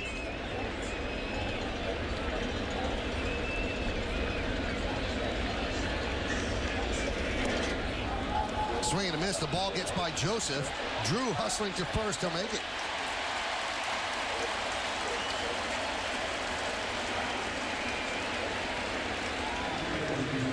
Might be a strikeout or a wild pitch that allows Drew to get to first, or a strikeout and an error on the catcher. Let's see. Well, that's got to be either E2 or pass ball. Yeah, maybe pass ball here. Yeah, that's pass ball. And Drew heads up, going to take off for first base. Pass ball. Yep, strikeout, pass ball. Let's see if the Yankees play small ball here and have Ichiro bunt.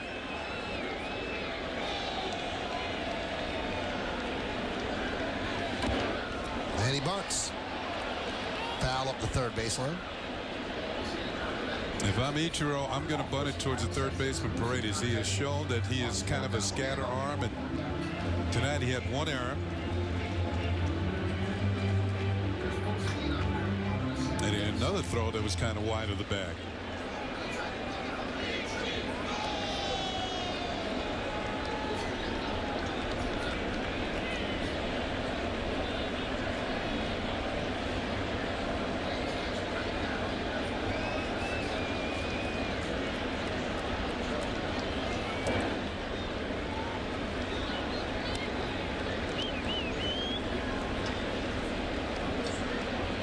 Now, while Ichiro's up there trying to sacrifice the runner to second, remember, with his excellent speed, they're going to have to handle the ball cleanly. Well, he'll beat it out.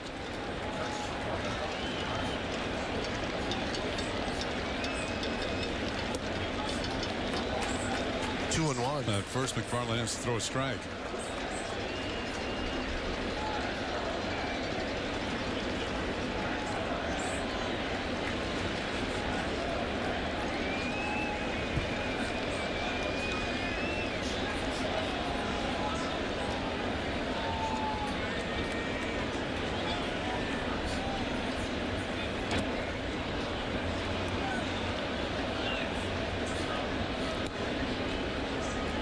Crowd of 48,613 here at the stadium. It is a sellout for the final home game of the year, final home game of Derek Jeter's career.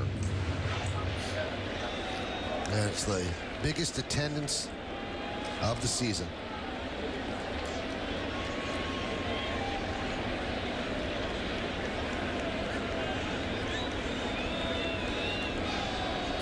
Two.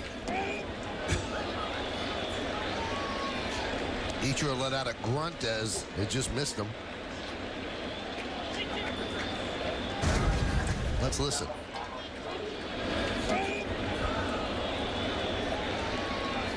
That was his version of look out. Well, let's see if Joe Girardi has Drew on the move here. Thinking Ichiro can make contact and protect him. He wasn't going.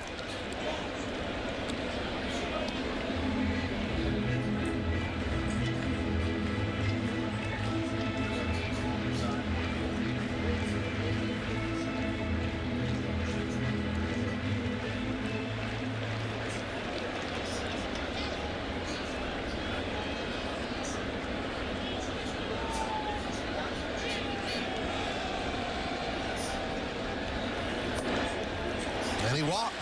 First and second, nobody out.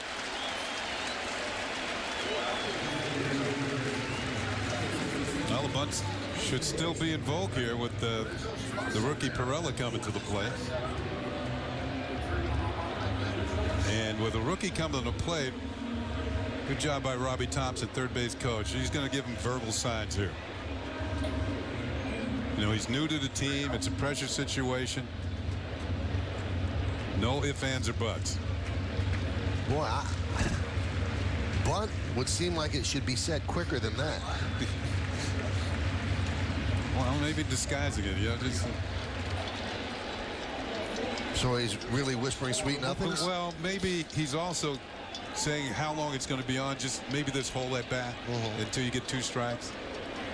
But try and get it down. Squaring. And he takes low. And once again, you want the third baseman to field it. What helps the Orioles here is McFarland is a left-handed pitcher. And he wouldn't have to turn his body to make a throw to third. And he's going to get a visit here from Dave Wallace, the pitching coach.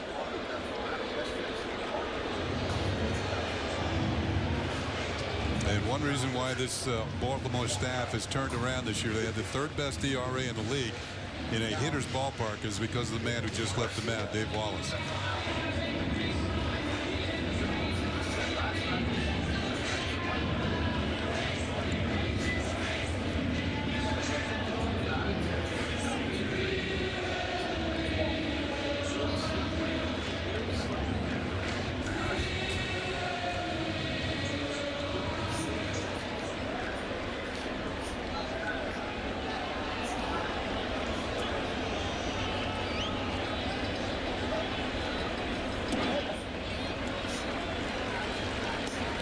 Now 2-0.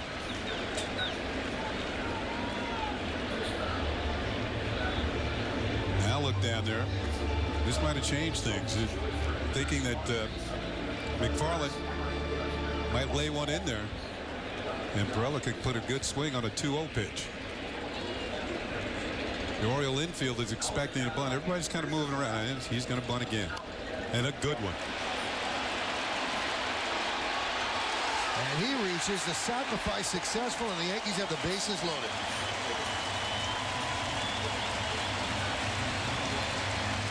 Well, Paredes didn't get the ball. It was Joseph. But Joseph lost his balance, and that made the throw to first wide of the bag. Here he comes. Second baseman Kelly Johnson over there. He's falling down as he throws, and Johnson wisely leaves the bag to get the ball. Joseph comes up with it cleanly, but then loses his balance, and that's where everything went awry.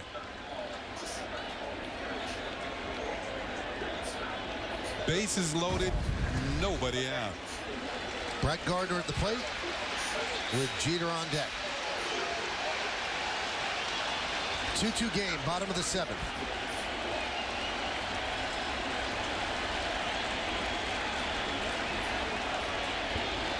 Gets away from Joseph, but not far enough. they give Joseph an error on that sacrifice? Well, he should be sacrifice. And how did Pirello reach base? They Base gave hit. a base hit. Wow. He'll take it. I would too.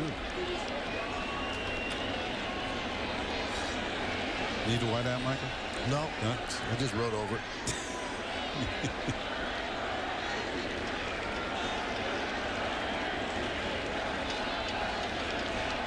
1-0. 2-0.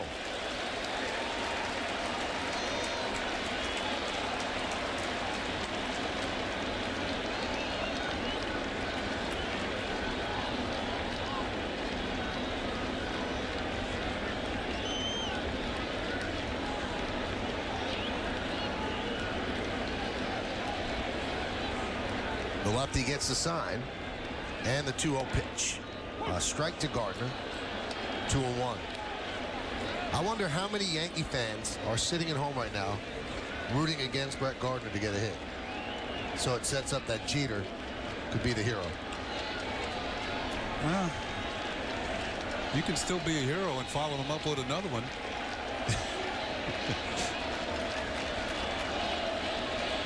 The 2-1. Chop slowly to first. Throw home. And they get Stephen Drew. And Gardner reaches, and that'll bring up Jeter.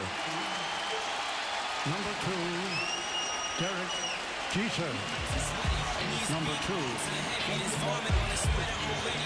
Well, Buck Showalter is going to bring in a right-hander for what could be Derek Jeter's final at-bat in the Bronx. You want drama? Game tied, bases loaded, 1 out. It's here. Blinds to Go semi-annual BOGO sale. Right now, buy one, get one, 50% off the entire store. All blinds, shades, drapery, and shutters.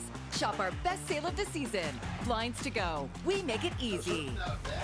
Step into a whole new world at Disney's Aladdin, celebrating 10 years of Broadway magic.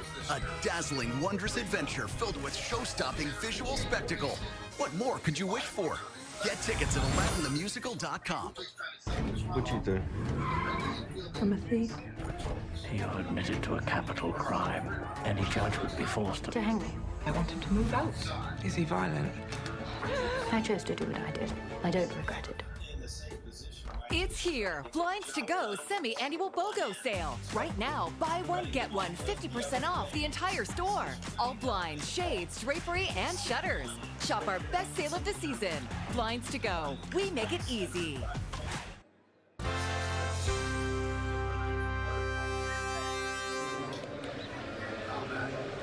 So Derek Jeter is on deck. The bases are loaded.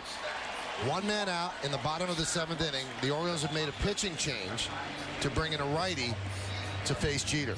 Jeter tonight doubled off the wall in left center in the 1st inning to drive in a run, scored later that inning. In the 2nd, grounded to short, and then in the 5th, he struck out. The cameras are poised to record what might be his final at bat here in the Bronx.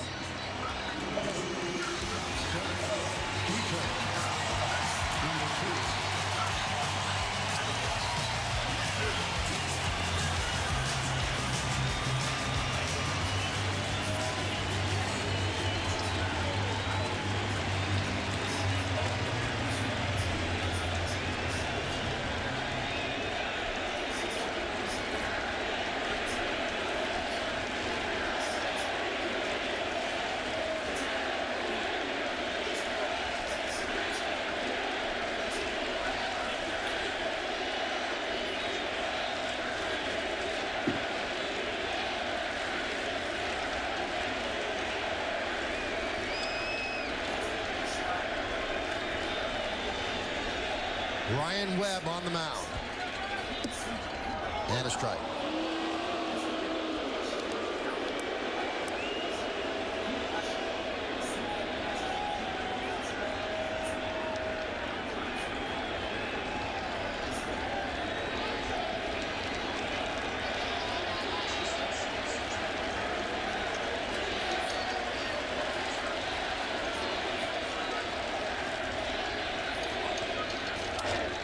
Soft ground ball is short. And they throw it into right field. 1 run scores. 2 runs will score. Gardner moves to third. Jeter reaches, and the Yankees lead 4-2.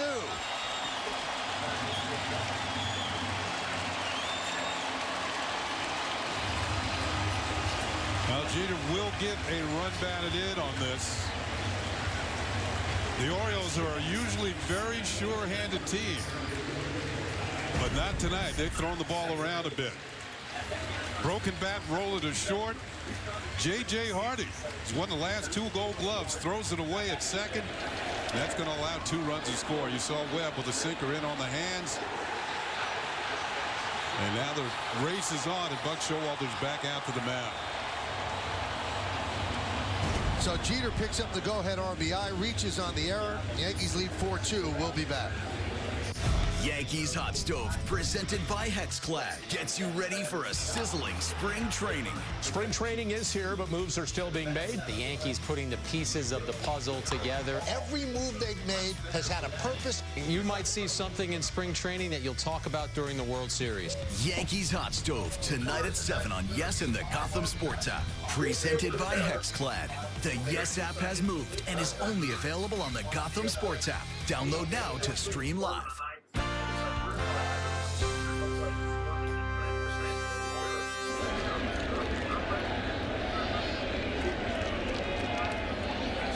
Brian Mattis deals low to McCann. So Derek hits a ground ball to short. It was thrown into right field. 2 runs scored. He picks up an RBI on what might be his final at bat here in the Bronx. We'll see how this game plays out. But the Yankees do have a 4-2 lead.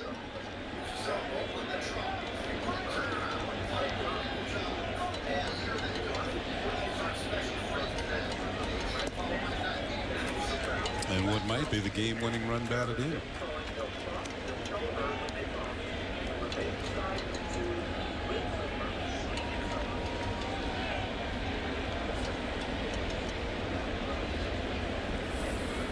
As the game has gone on, Derek has started to smile a little bit. We watched him very closely as he was warming up before the game and also sitting on the bench before he took the field. And high fly ball, right field. That's going to get in a run from third.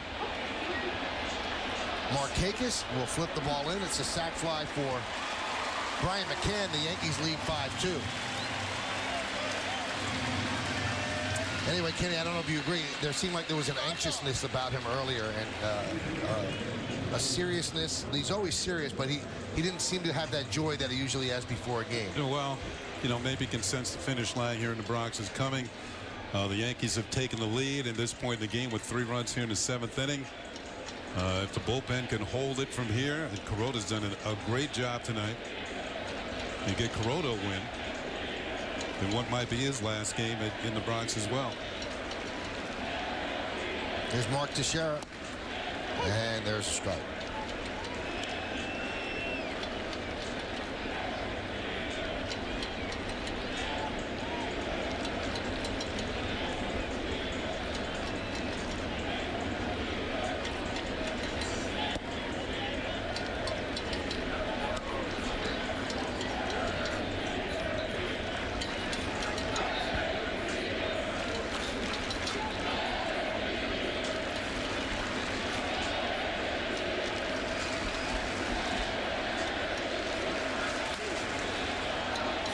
Fly ball shallow center. Jones on the run and makes the play. Covered a lot of ground.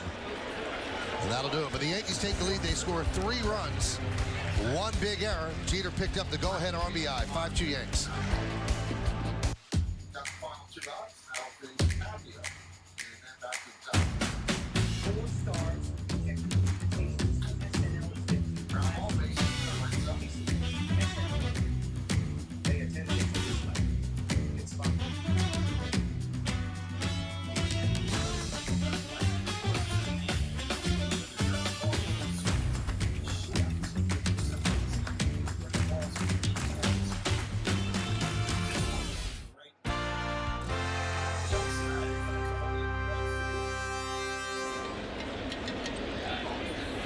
Kelly Johnson against Hiroki Kuroda.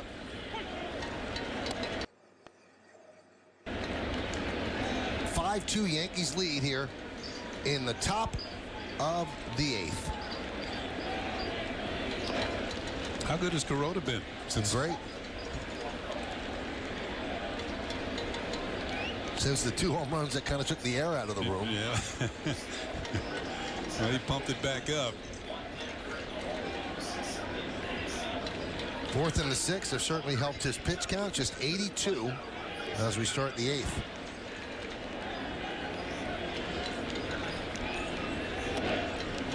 Swing and a miss. Johnson down on strikes. 8 strikeouts for Kuroda. Johnson with the swing and a miss. Is this the splitter? Yeah, I think it was, but it didn't have the best break on it, but Johnson couldn't get to it. Kuroda has tied his season high in strikeouts. He struck out 8 Angels back in May and 8 Red Sox earlier this month.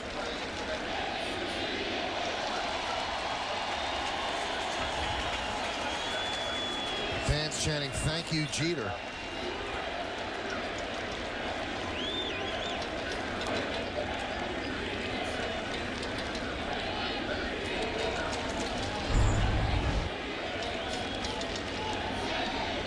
And he said, "Thank you."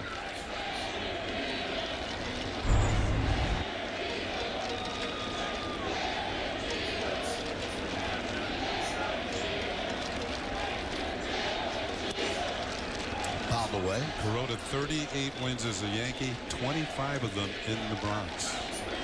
Pitched very well here at Yankee Stadium in the 3 years he's been in the pinstripes.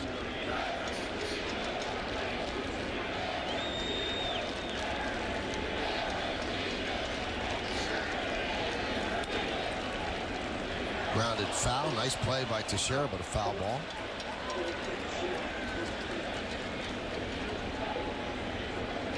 See Teixeira's uniform there. I can remember back in Little League, I'd come home, my uniform was covered in dirt. And my mom would say, you played a heck of a game today, didn't you? And she probably wanted me to jump in the washing machine with it.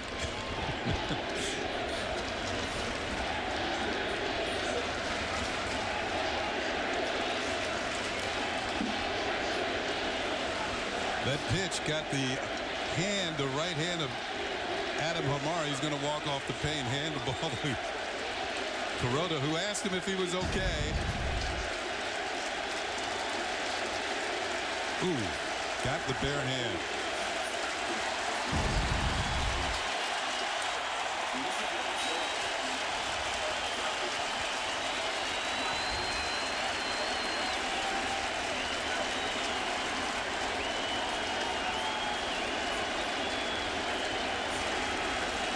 That started in Pequannock, New Jersey for Derek Jeter.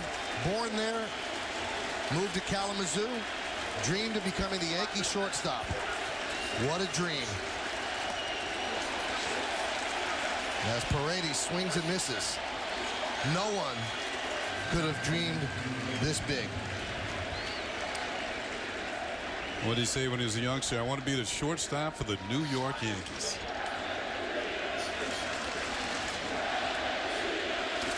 His parents have moved down from the suite into the seats behind home plate.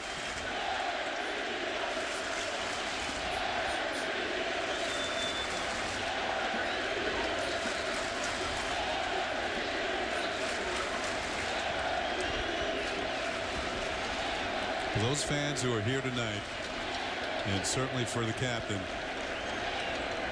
they'll hear those cheers for a long time.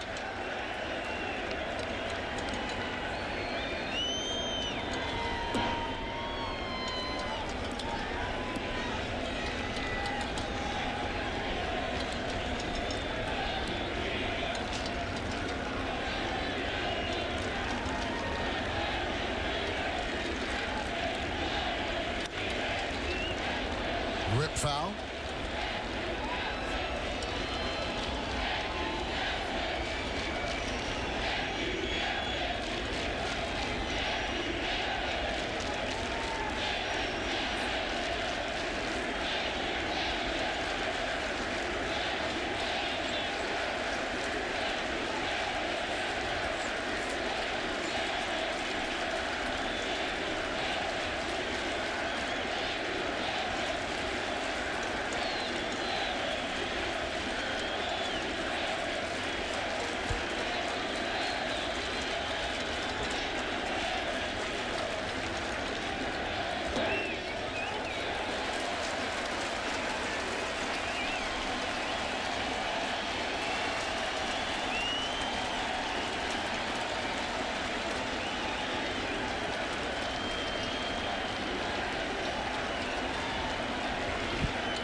3-2 on Joseph.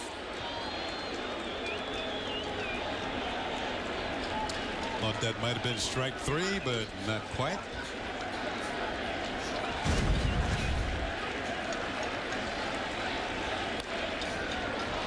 Popped up. McCann makes the play, and that'll do it in the top of the 8th.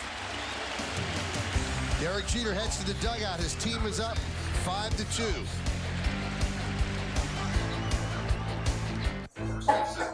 The team grows in Brooklyn. Block by block. Play by play. Shot by shot. We got Nets. You coming? Yankees Hot Stove, presented by Hexclad, gets you ready for a sizzling spring training. Spring training is here, but moves are still being made. The Yankees putting the pieces of the puzzle together. Every move they've made has had a purpose. You might see something in spring training that you'll talk about during the World Series. Yankees Hot Stove, tonight at 7 on Yes and the Gotham Sports app. Presented by Hexclad. The Yes app has moved and is only available on the Gotham Sports app. Download now to stream live.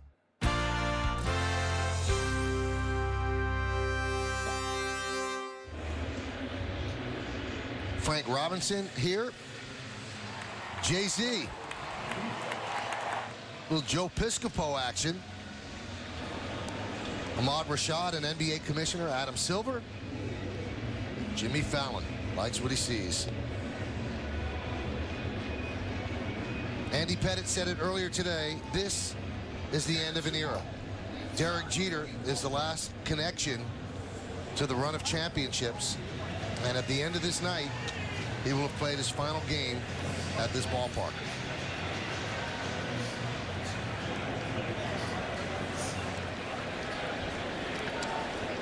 They're going to get emotional. Oh, yeah. They've been here for the entire ride. That's their son. Tino Martinez told me yesterday, he goes, he's still their little boy.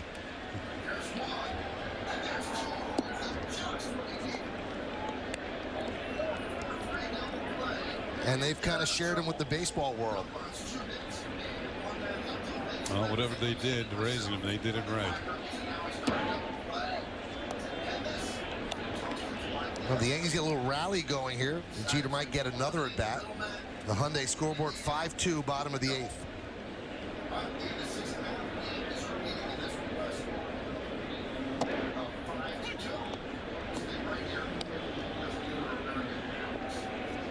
Joe Saunders on the mound.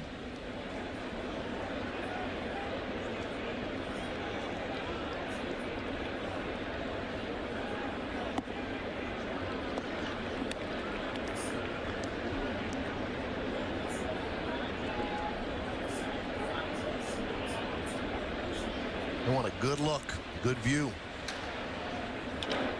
Line drive caught by Paredes.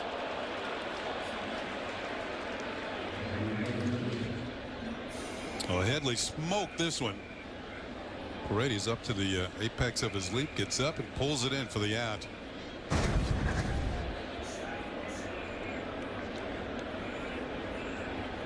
Chris Young.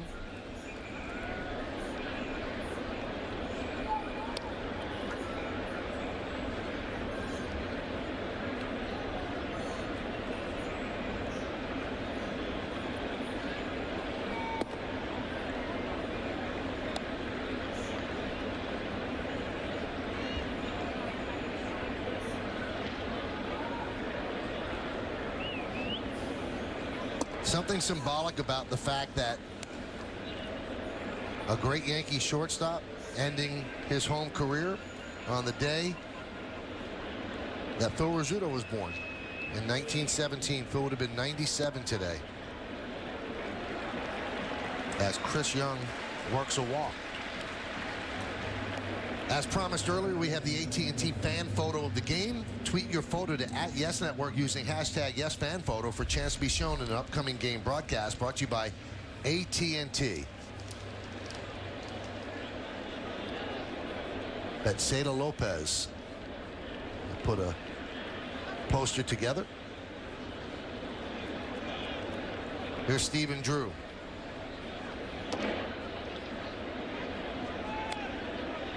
One and 0.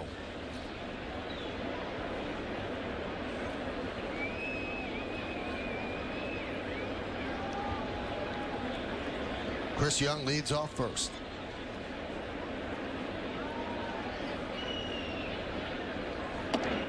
Well, if the Yankees can hold on and win this one, I think it'd be the type of win that that Yankee fans that are here tonight and watching on TV are going to remember in the captain's last game, but it would also guarantee the Yankees to have a winning season.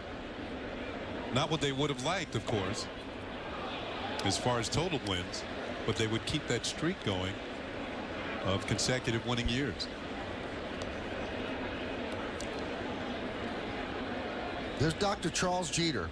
He never let Derek win at anything.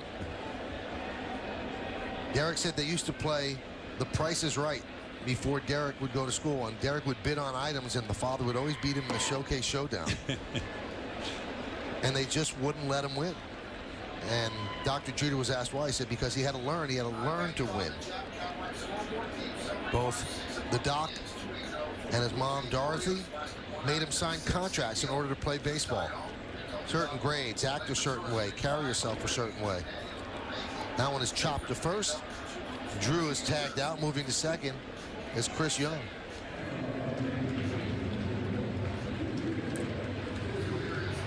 And somehow they raised a young man who has handled celebrity about as well as you can handle it in this day and age.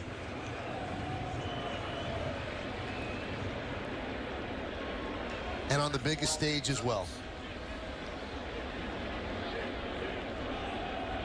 Here's Ichiro. We spoke earlier about how this could be his final game as a Yankee here at Yankee Stadium.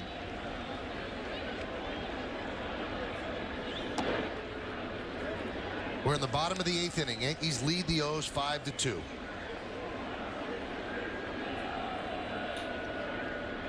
Everyone has stayed at this ballpark as Derek Jeter will take the field for the final time in the top of the 9th inning.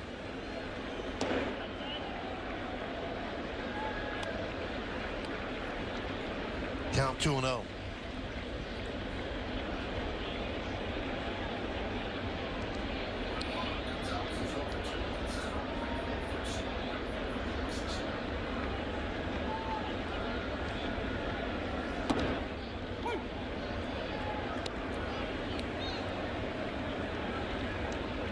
Derek's first hit came in Seattle after starting 0 for 6 in 1995.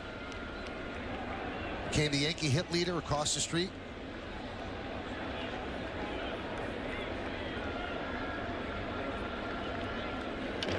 Right back to Saunders. And that will do it. We're going to stay right here as Derek takes the field for the final time.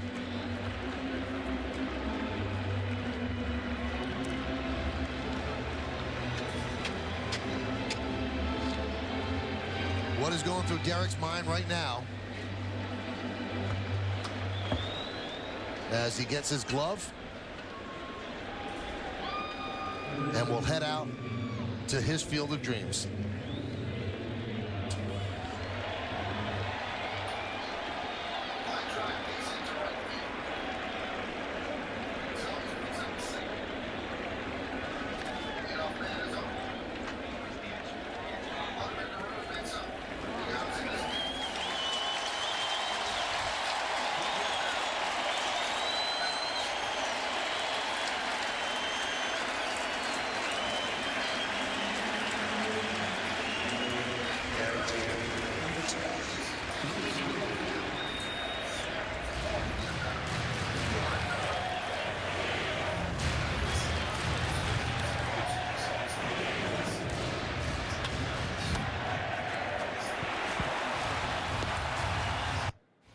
Welcome to Car Breakdowns 101. If your car is out of warranty, a car breakdown could eat you alive. Do what I did and call Car Shield. They get expensive car repairs taken care of so you don't have to. Class dismissed.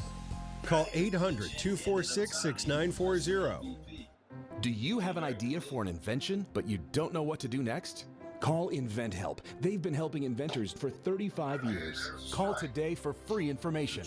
Call 800-867-0280. Welcome to Car Breakdowns 101. If your car is out of warranty, a car breakdown could eat you alive. Do what I did and call Car Shield. They get expensive car repairs taken care of so you don't have to. Class dismissed. Call 800-246-6940. I just couldn't stay in shape like I used to. But luckily, I found Nugenix. Nugenix is a unique man-boosting formula that helps increase your free testosterone level. To get a complimentary bottle, text RANK to 369-369.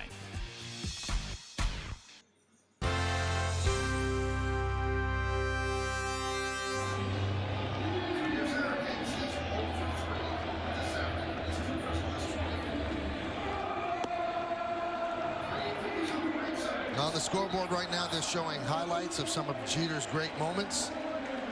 He's taking the ground balls as he has for all of these years, getting ready to finish off another Yankee win. And as Kenny said at the start, more games over 500 than any Yankee player in history. Any other player in history. Even better. That'll be 511 games over. And you just sense that 48,613 people are waiting to give him a collective hug. And when you think of that total, 511 wins, over 500, that's more than 3 seasons worth of games, over 500.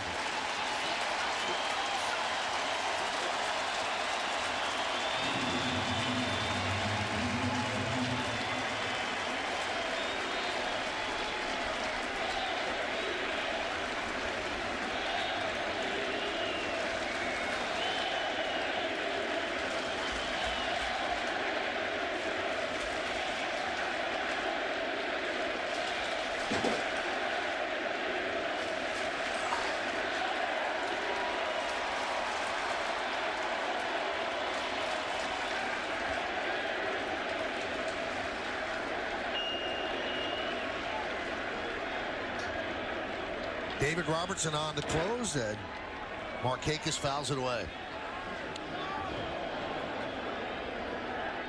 Yankees trying to give Jeter a win in his final home game. Joe Girardi started out as Derek Jeter's teammate in 1996, now managing his final home game.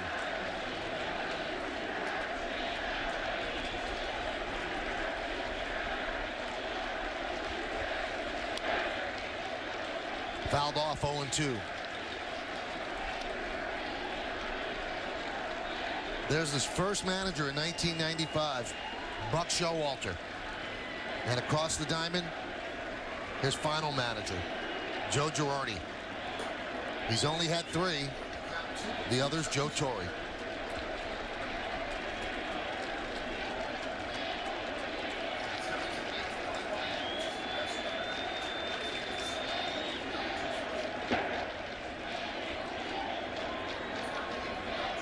Count 1-2. When you've played as long as Derek Jeter has for 20 years and you only had 3 managers, what does that tell you about the success of your team? There's clubs that had 3 managers or 2 or 3 in a year.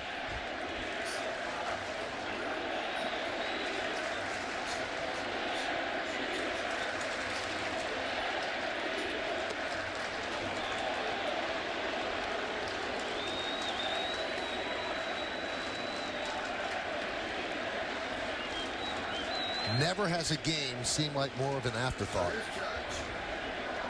That's the story.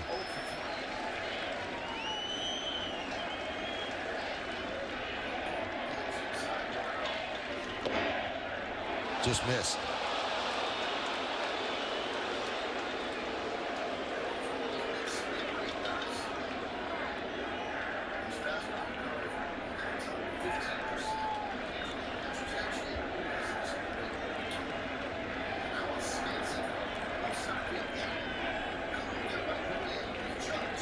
Three-two.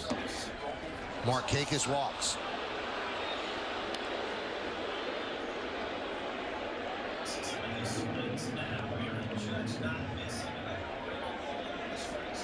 Joe Girardi said he expected to get emotional tonight. He said, I got emotional and cried when Mo finished his career.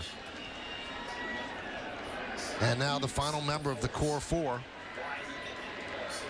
His career winding down.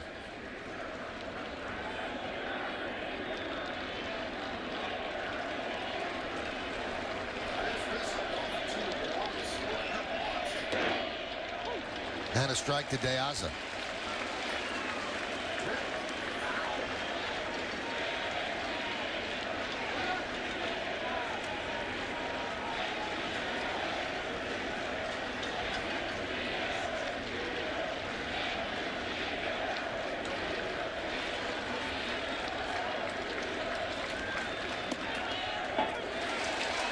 Two.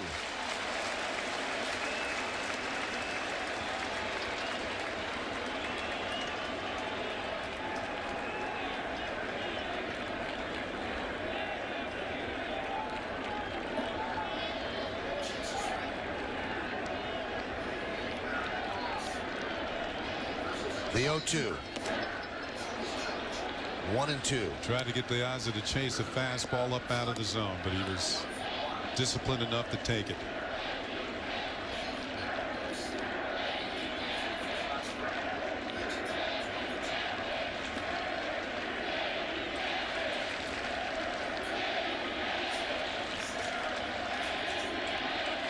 One, two.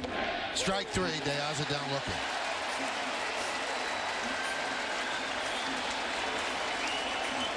De Aza didn't like the call.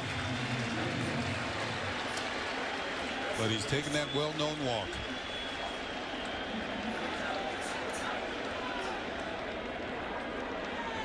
And that brings up Adam Jones.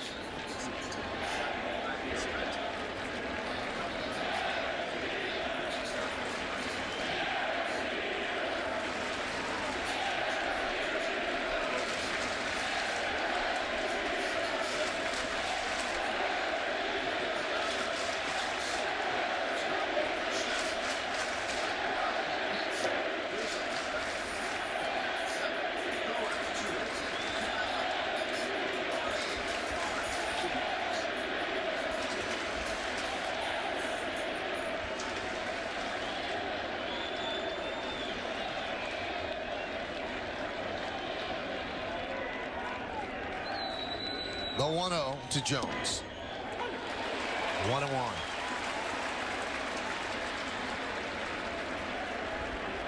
You want to keep Nelson Cruz from coming up being the tying run in this game. You've got to get Adam Jones out of here.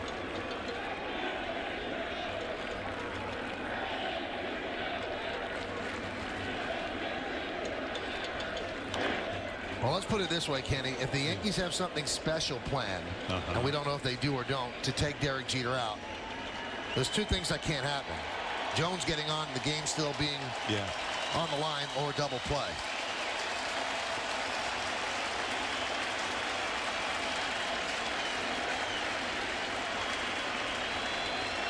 Best way to get Jones down and away. Breaking ball.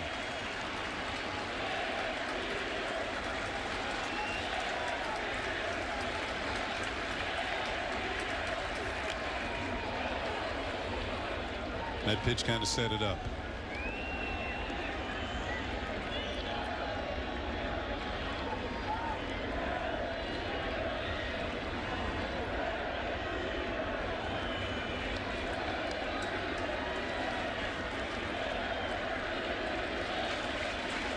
Everyone in this ballpark is standing.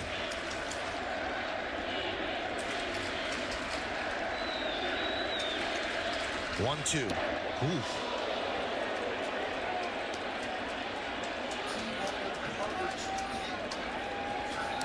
Now that down and away is set up.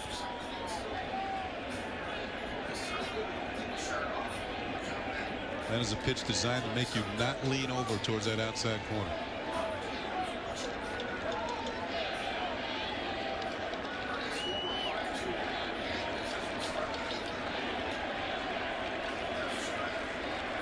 The 2-2. That one's drilled deep to left field. That ball is gone. A home run for Adam Jones. And the Yankees now lead 5-4.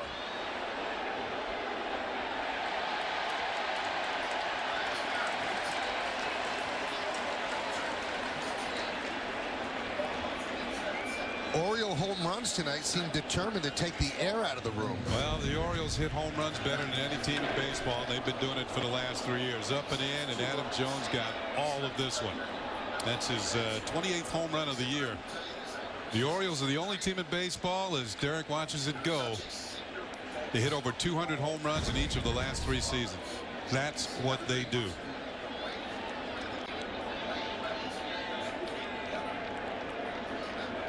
Here's Nelson Cruz, 0 for 3. Fouled away.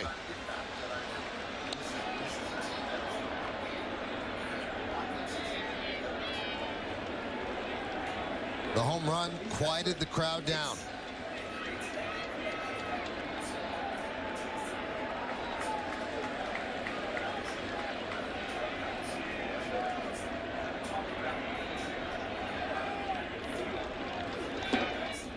There almost seems to be a division of sadness and celebration here tonight, where they're finding it hard to say goodbye.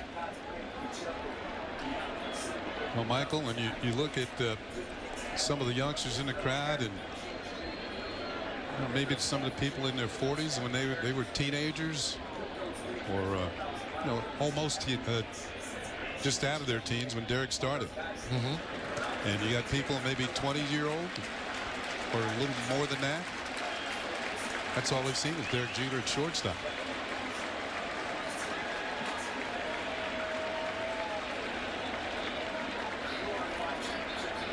Some people in the crowd weren't even born when Derek began his career with the Yankees as a full-time shortstop in 1996. And the 1-2. 1 out to go.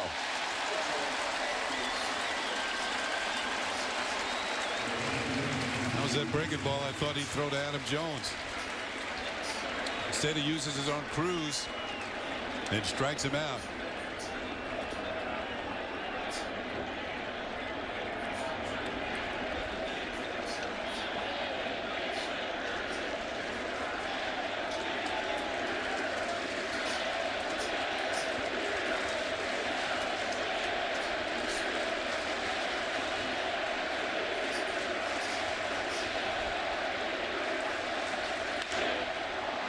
High fly ball, deep left, Young back, track, wall, see ya, tie game. Well, Derek's career's not over yet. There will be a bottom of the 9th inning. And he will bat third in the bottom of the 9th inning. Well, Steve Pearce has been out with a bad wrist. He's missed several games. You can bet Buck Showalter's happy to have him back as they head to the playoffs. He's had a heck of a year. That pitch is right there centered. That's his 21st home run of the year. And here's a guy who'd been released early in the year by the Orioles. Buck Showalter told him, "We'll get you back." And you see the reaction of David Robertson as he blows the save. 4 home runs tonight for the Baltimore Orioles. 2 in the first and 2 here in the 9th as David Robertson has blown the save. They now have hit 209 on the season.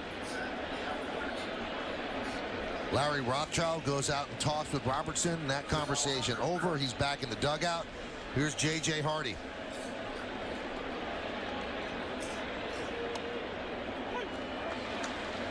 And a strike.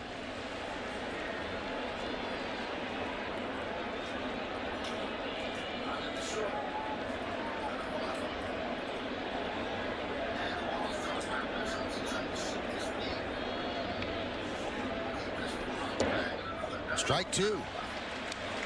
Hardy's 0 for 3 tonight. 2 strikeouts and a fly ball to left.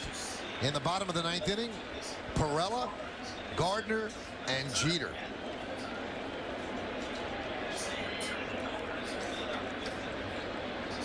And the 0-2. Fly ball, right center.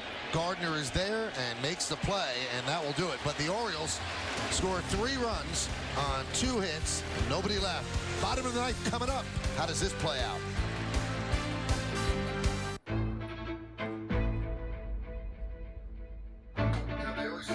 A team grows in Brooklyn. board by board, block by block, play by play, shot by shot. We got Nets. You coming?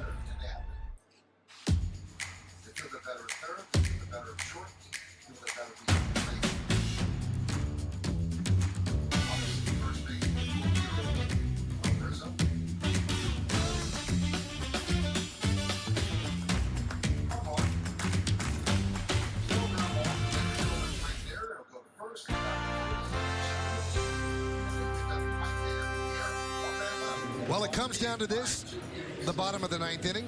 Derek Jeter has always been about the moment, the big moment. He owns the moment. Does he have one more moment in him here at Yankee Stadium? He will be third up this inning. Baltimore's bringing in a new pitcher. It's going to be Evan Meek. We saw him in the first game of this series.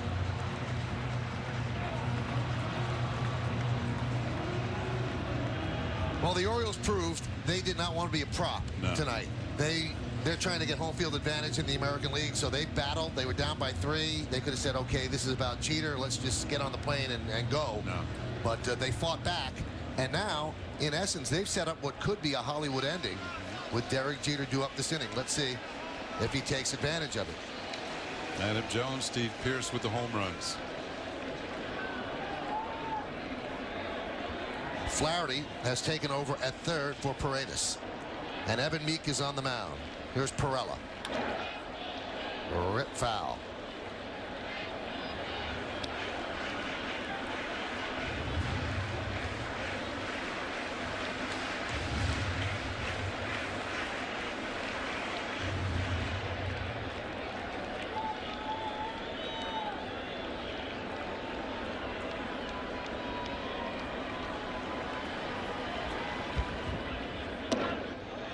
Breaking ball upstairs as Perella showed bunt. The count 1-1. Yeah, he had Flaherty back.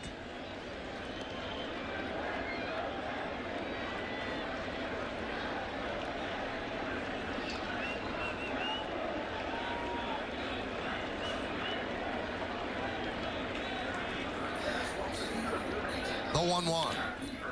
Grounded past the diving Flaherty and into left field. So Perella picks up a single. A big turn. Daring De Aza, and he heads back to first. That was a good breaking ball, and Perella stayed with it. There's the turn that Mike was talking about. They tell you to run hard to first. We don't always see it. Just in case that outfielder bobbles, you can get into scoring position. Well, let's see if they have Brett Gardner bunt. It would seem to be the play here. Antoine Richardson pinch runs for Perella. And it tells me the plan has changed. Richardson, we mentioned the fact that when he's in the minors, he stole over 300 bases. He hasn't been caught at the big league level. He's 5-0. He is the modern day Homer Bush. Now, Joe Torre used to go to Homer Bush, and he always seemed to score. Flaherty's in on the grass expecting a bunt. Pierce holds on. Richardson at first. Now, we saw earlier this year when he sent Richardson in the run, he let him steal second. And then Gardner bunted. That would set up the moment, wouldn't it?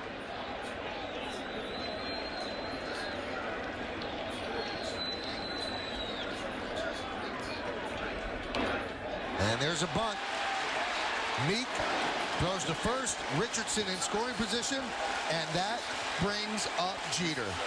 Now batting for the Yankees, number 2, Derek Jeter.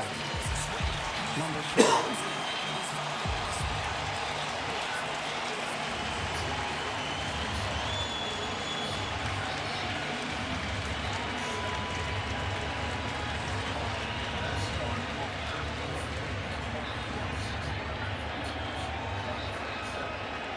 Well, the script is there.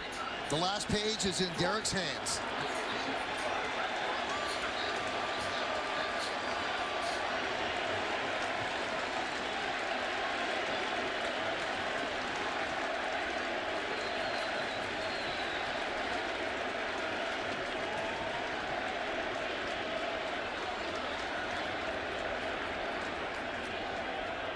Meek deals. Base hit to right field. Here comes Richardson. Here's the throw from YANKEES. Richardson is safe. Derek Jeter ends his final game with a walk-off single. Derek Jeter, where fantasy becomes reality. Did you have any doubt?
Some welcoming crew waiting for Derek Jeter. He hasn't seen him yet.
What you gonna do?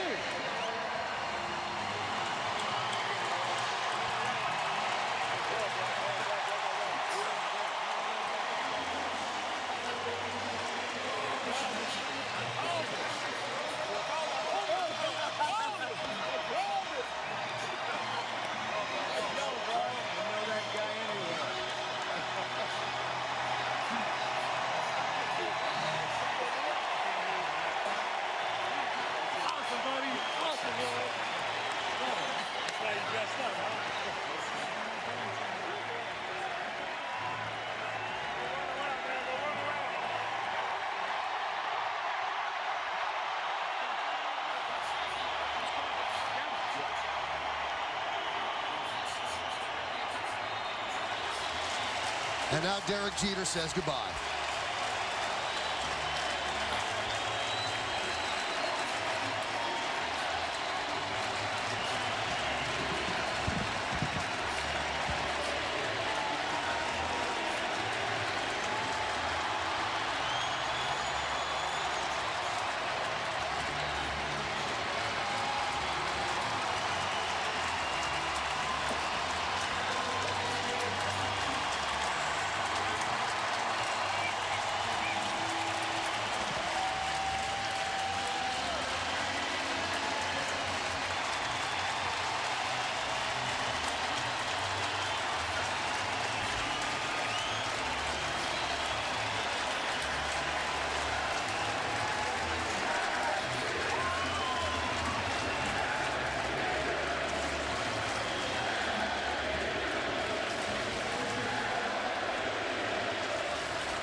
Right behind him.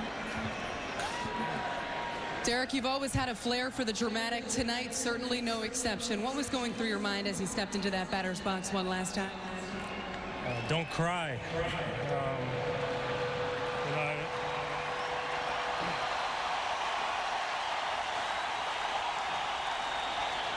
I mean, to be honest with you, I don't know how I played this game.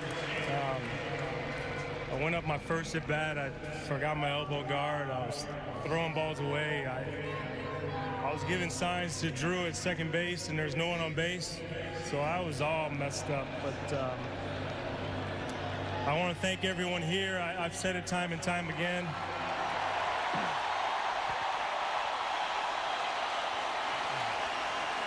You know, everybody's chanting, "Thank you, Derek," and I'm thinking to myself, for what? You know, I'm just trying to do my job. So thank you guys. Derek, for 20 straight years, you've put on that uniform. Coming to the ballpark today, knowing it was the last time you were taking the field here in the Bronx and putting on those pinstripes, what was that feeling like for you? It was odd. I mean, if I'm going to be honest with you, these last few weeks have gotten tougher and tougher. I've told you members of the media I didn't want to talk about it because I try not to think about it. But it was very, very difficult, but it's all worthwhile. You've always been focused on one thing, and that one thing has been winning and winning championships. Were you able to take a step back today and kind of take it all in? Yeah, I mean, this was a lot of fun. I mean, thank you. You had quite the greeting community there with the Core 4 here, some of your other teammates, Joe Torre. What was it like to see them here on the field supporting you in your final game? It's, you know, those guys are like brothers. You know, Mr. T's like a father. The whole organization, the fans. I want to congratulate the Orioles and wish them luck going into the playoffs.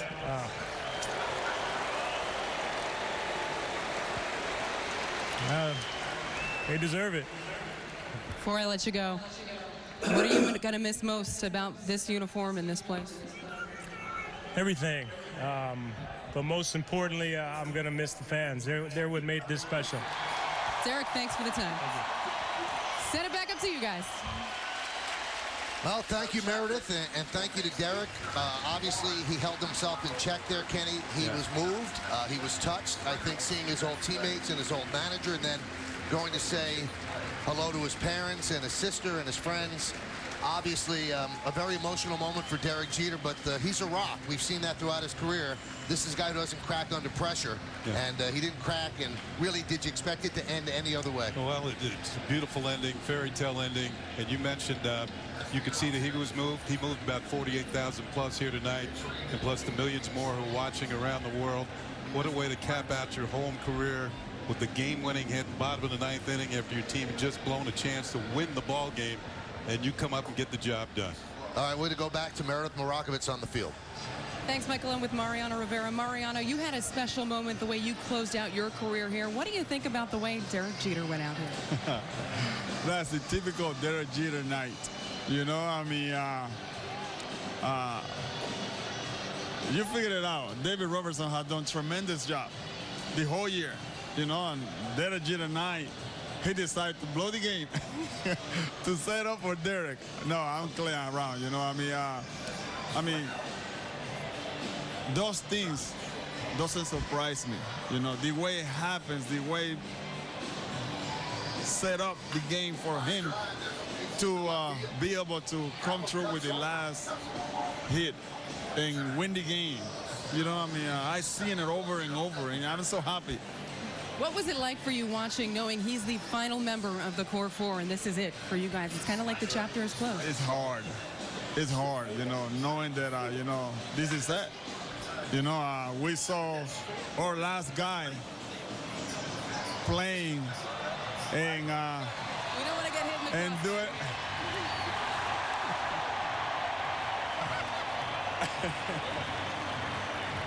Oh, camera guy left. All right, Mariano, thanks for the time. I appreciate it. Thank you very much. Michael and Kenny, back up to you.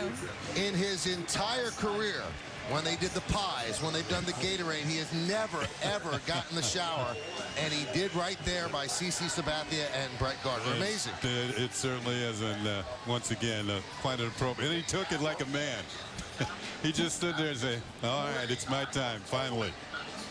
You know, we talk about, and we said this at the beginning of the inning, he seems like he rises to the moment, and this has been an old refrain that he slows things down when everybody gets it sped up. You're right. It almost seemed like it was predestined. You know, Mariano joke, David Robertson's been unbelievable. He blows the save and sets that moment up. It could not have ended any better unless that was a pennant-clinching win. And Michael, during the game, you mentioned all the great athletes who say that. How many times did Michael Jordan hit the game-winning shot? And he says, I could see it happen before it happened. And he sets it all up, and he gets the winning shot. Derek Jeter tonight, as you said, the moment came to him. The moment came to him, and he was above the moment itself. Well, that family has seen so many great moments. Let's give you another look at Derek Jeter's game-winning Yankee Stadium-ending hit. Evan Meek on the mound. It's right there, and a typical Derek Jeter hit in the right field. Now he's looking to see if Antoine Richardson's going to score. He does. The Yankees have won.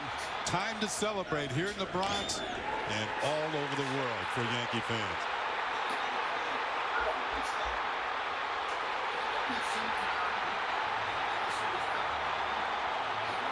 A rare show of emotion by Derek Jeter, who sometimes, because of his greatness, seems robotic in these moments.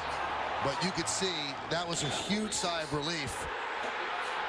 And the family Jeter, they're feeling pretty good as well.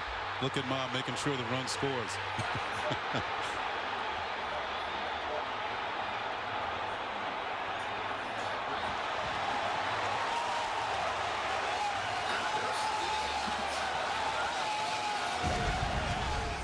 Well, the story has been told, Kenny. Born in New Jersey, moved to Kalamazoo, a Yankee first-round draft pick. All he ever wanted to be as a kid was the Yankee shortstop.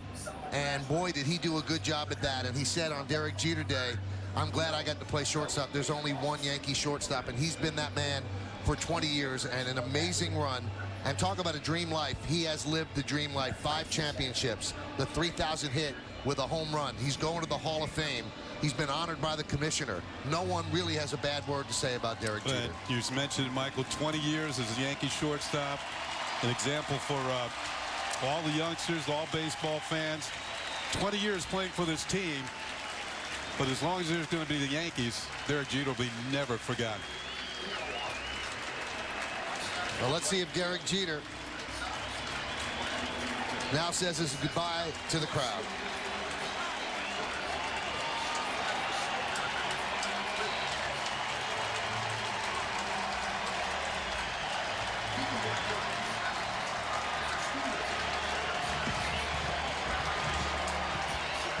Come on, let's go.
So long, Derek.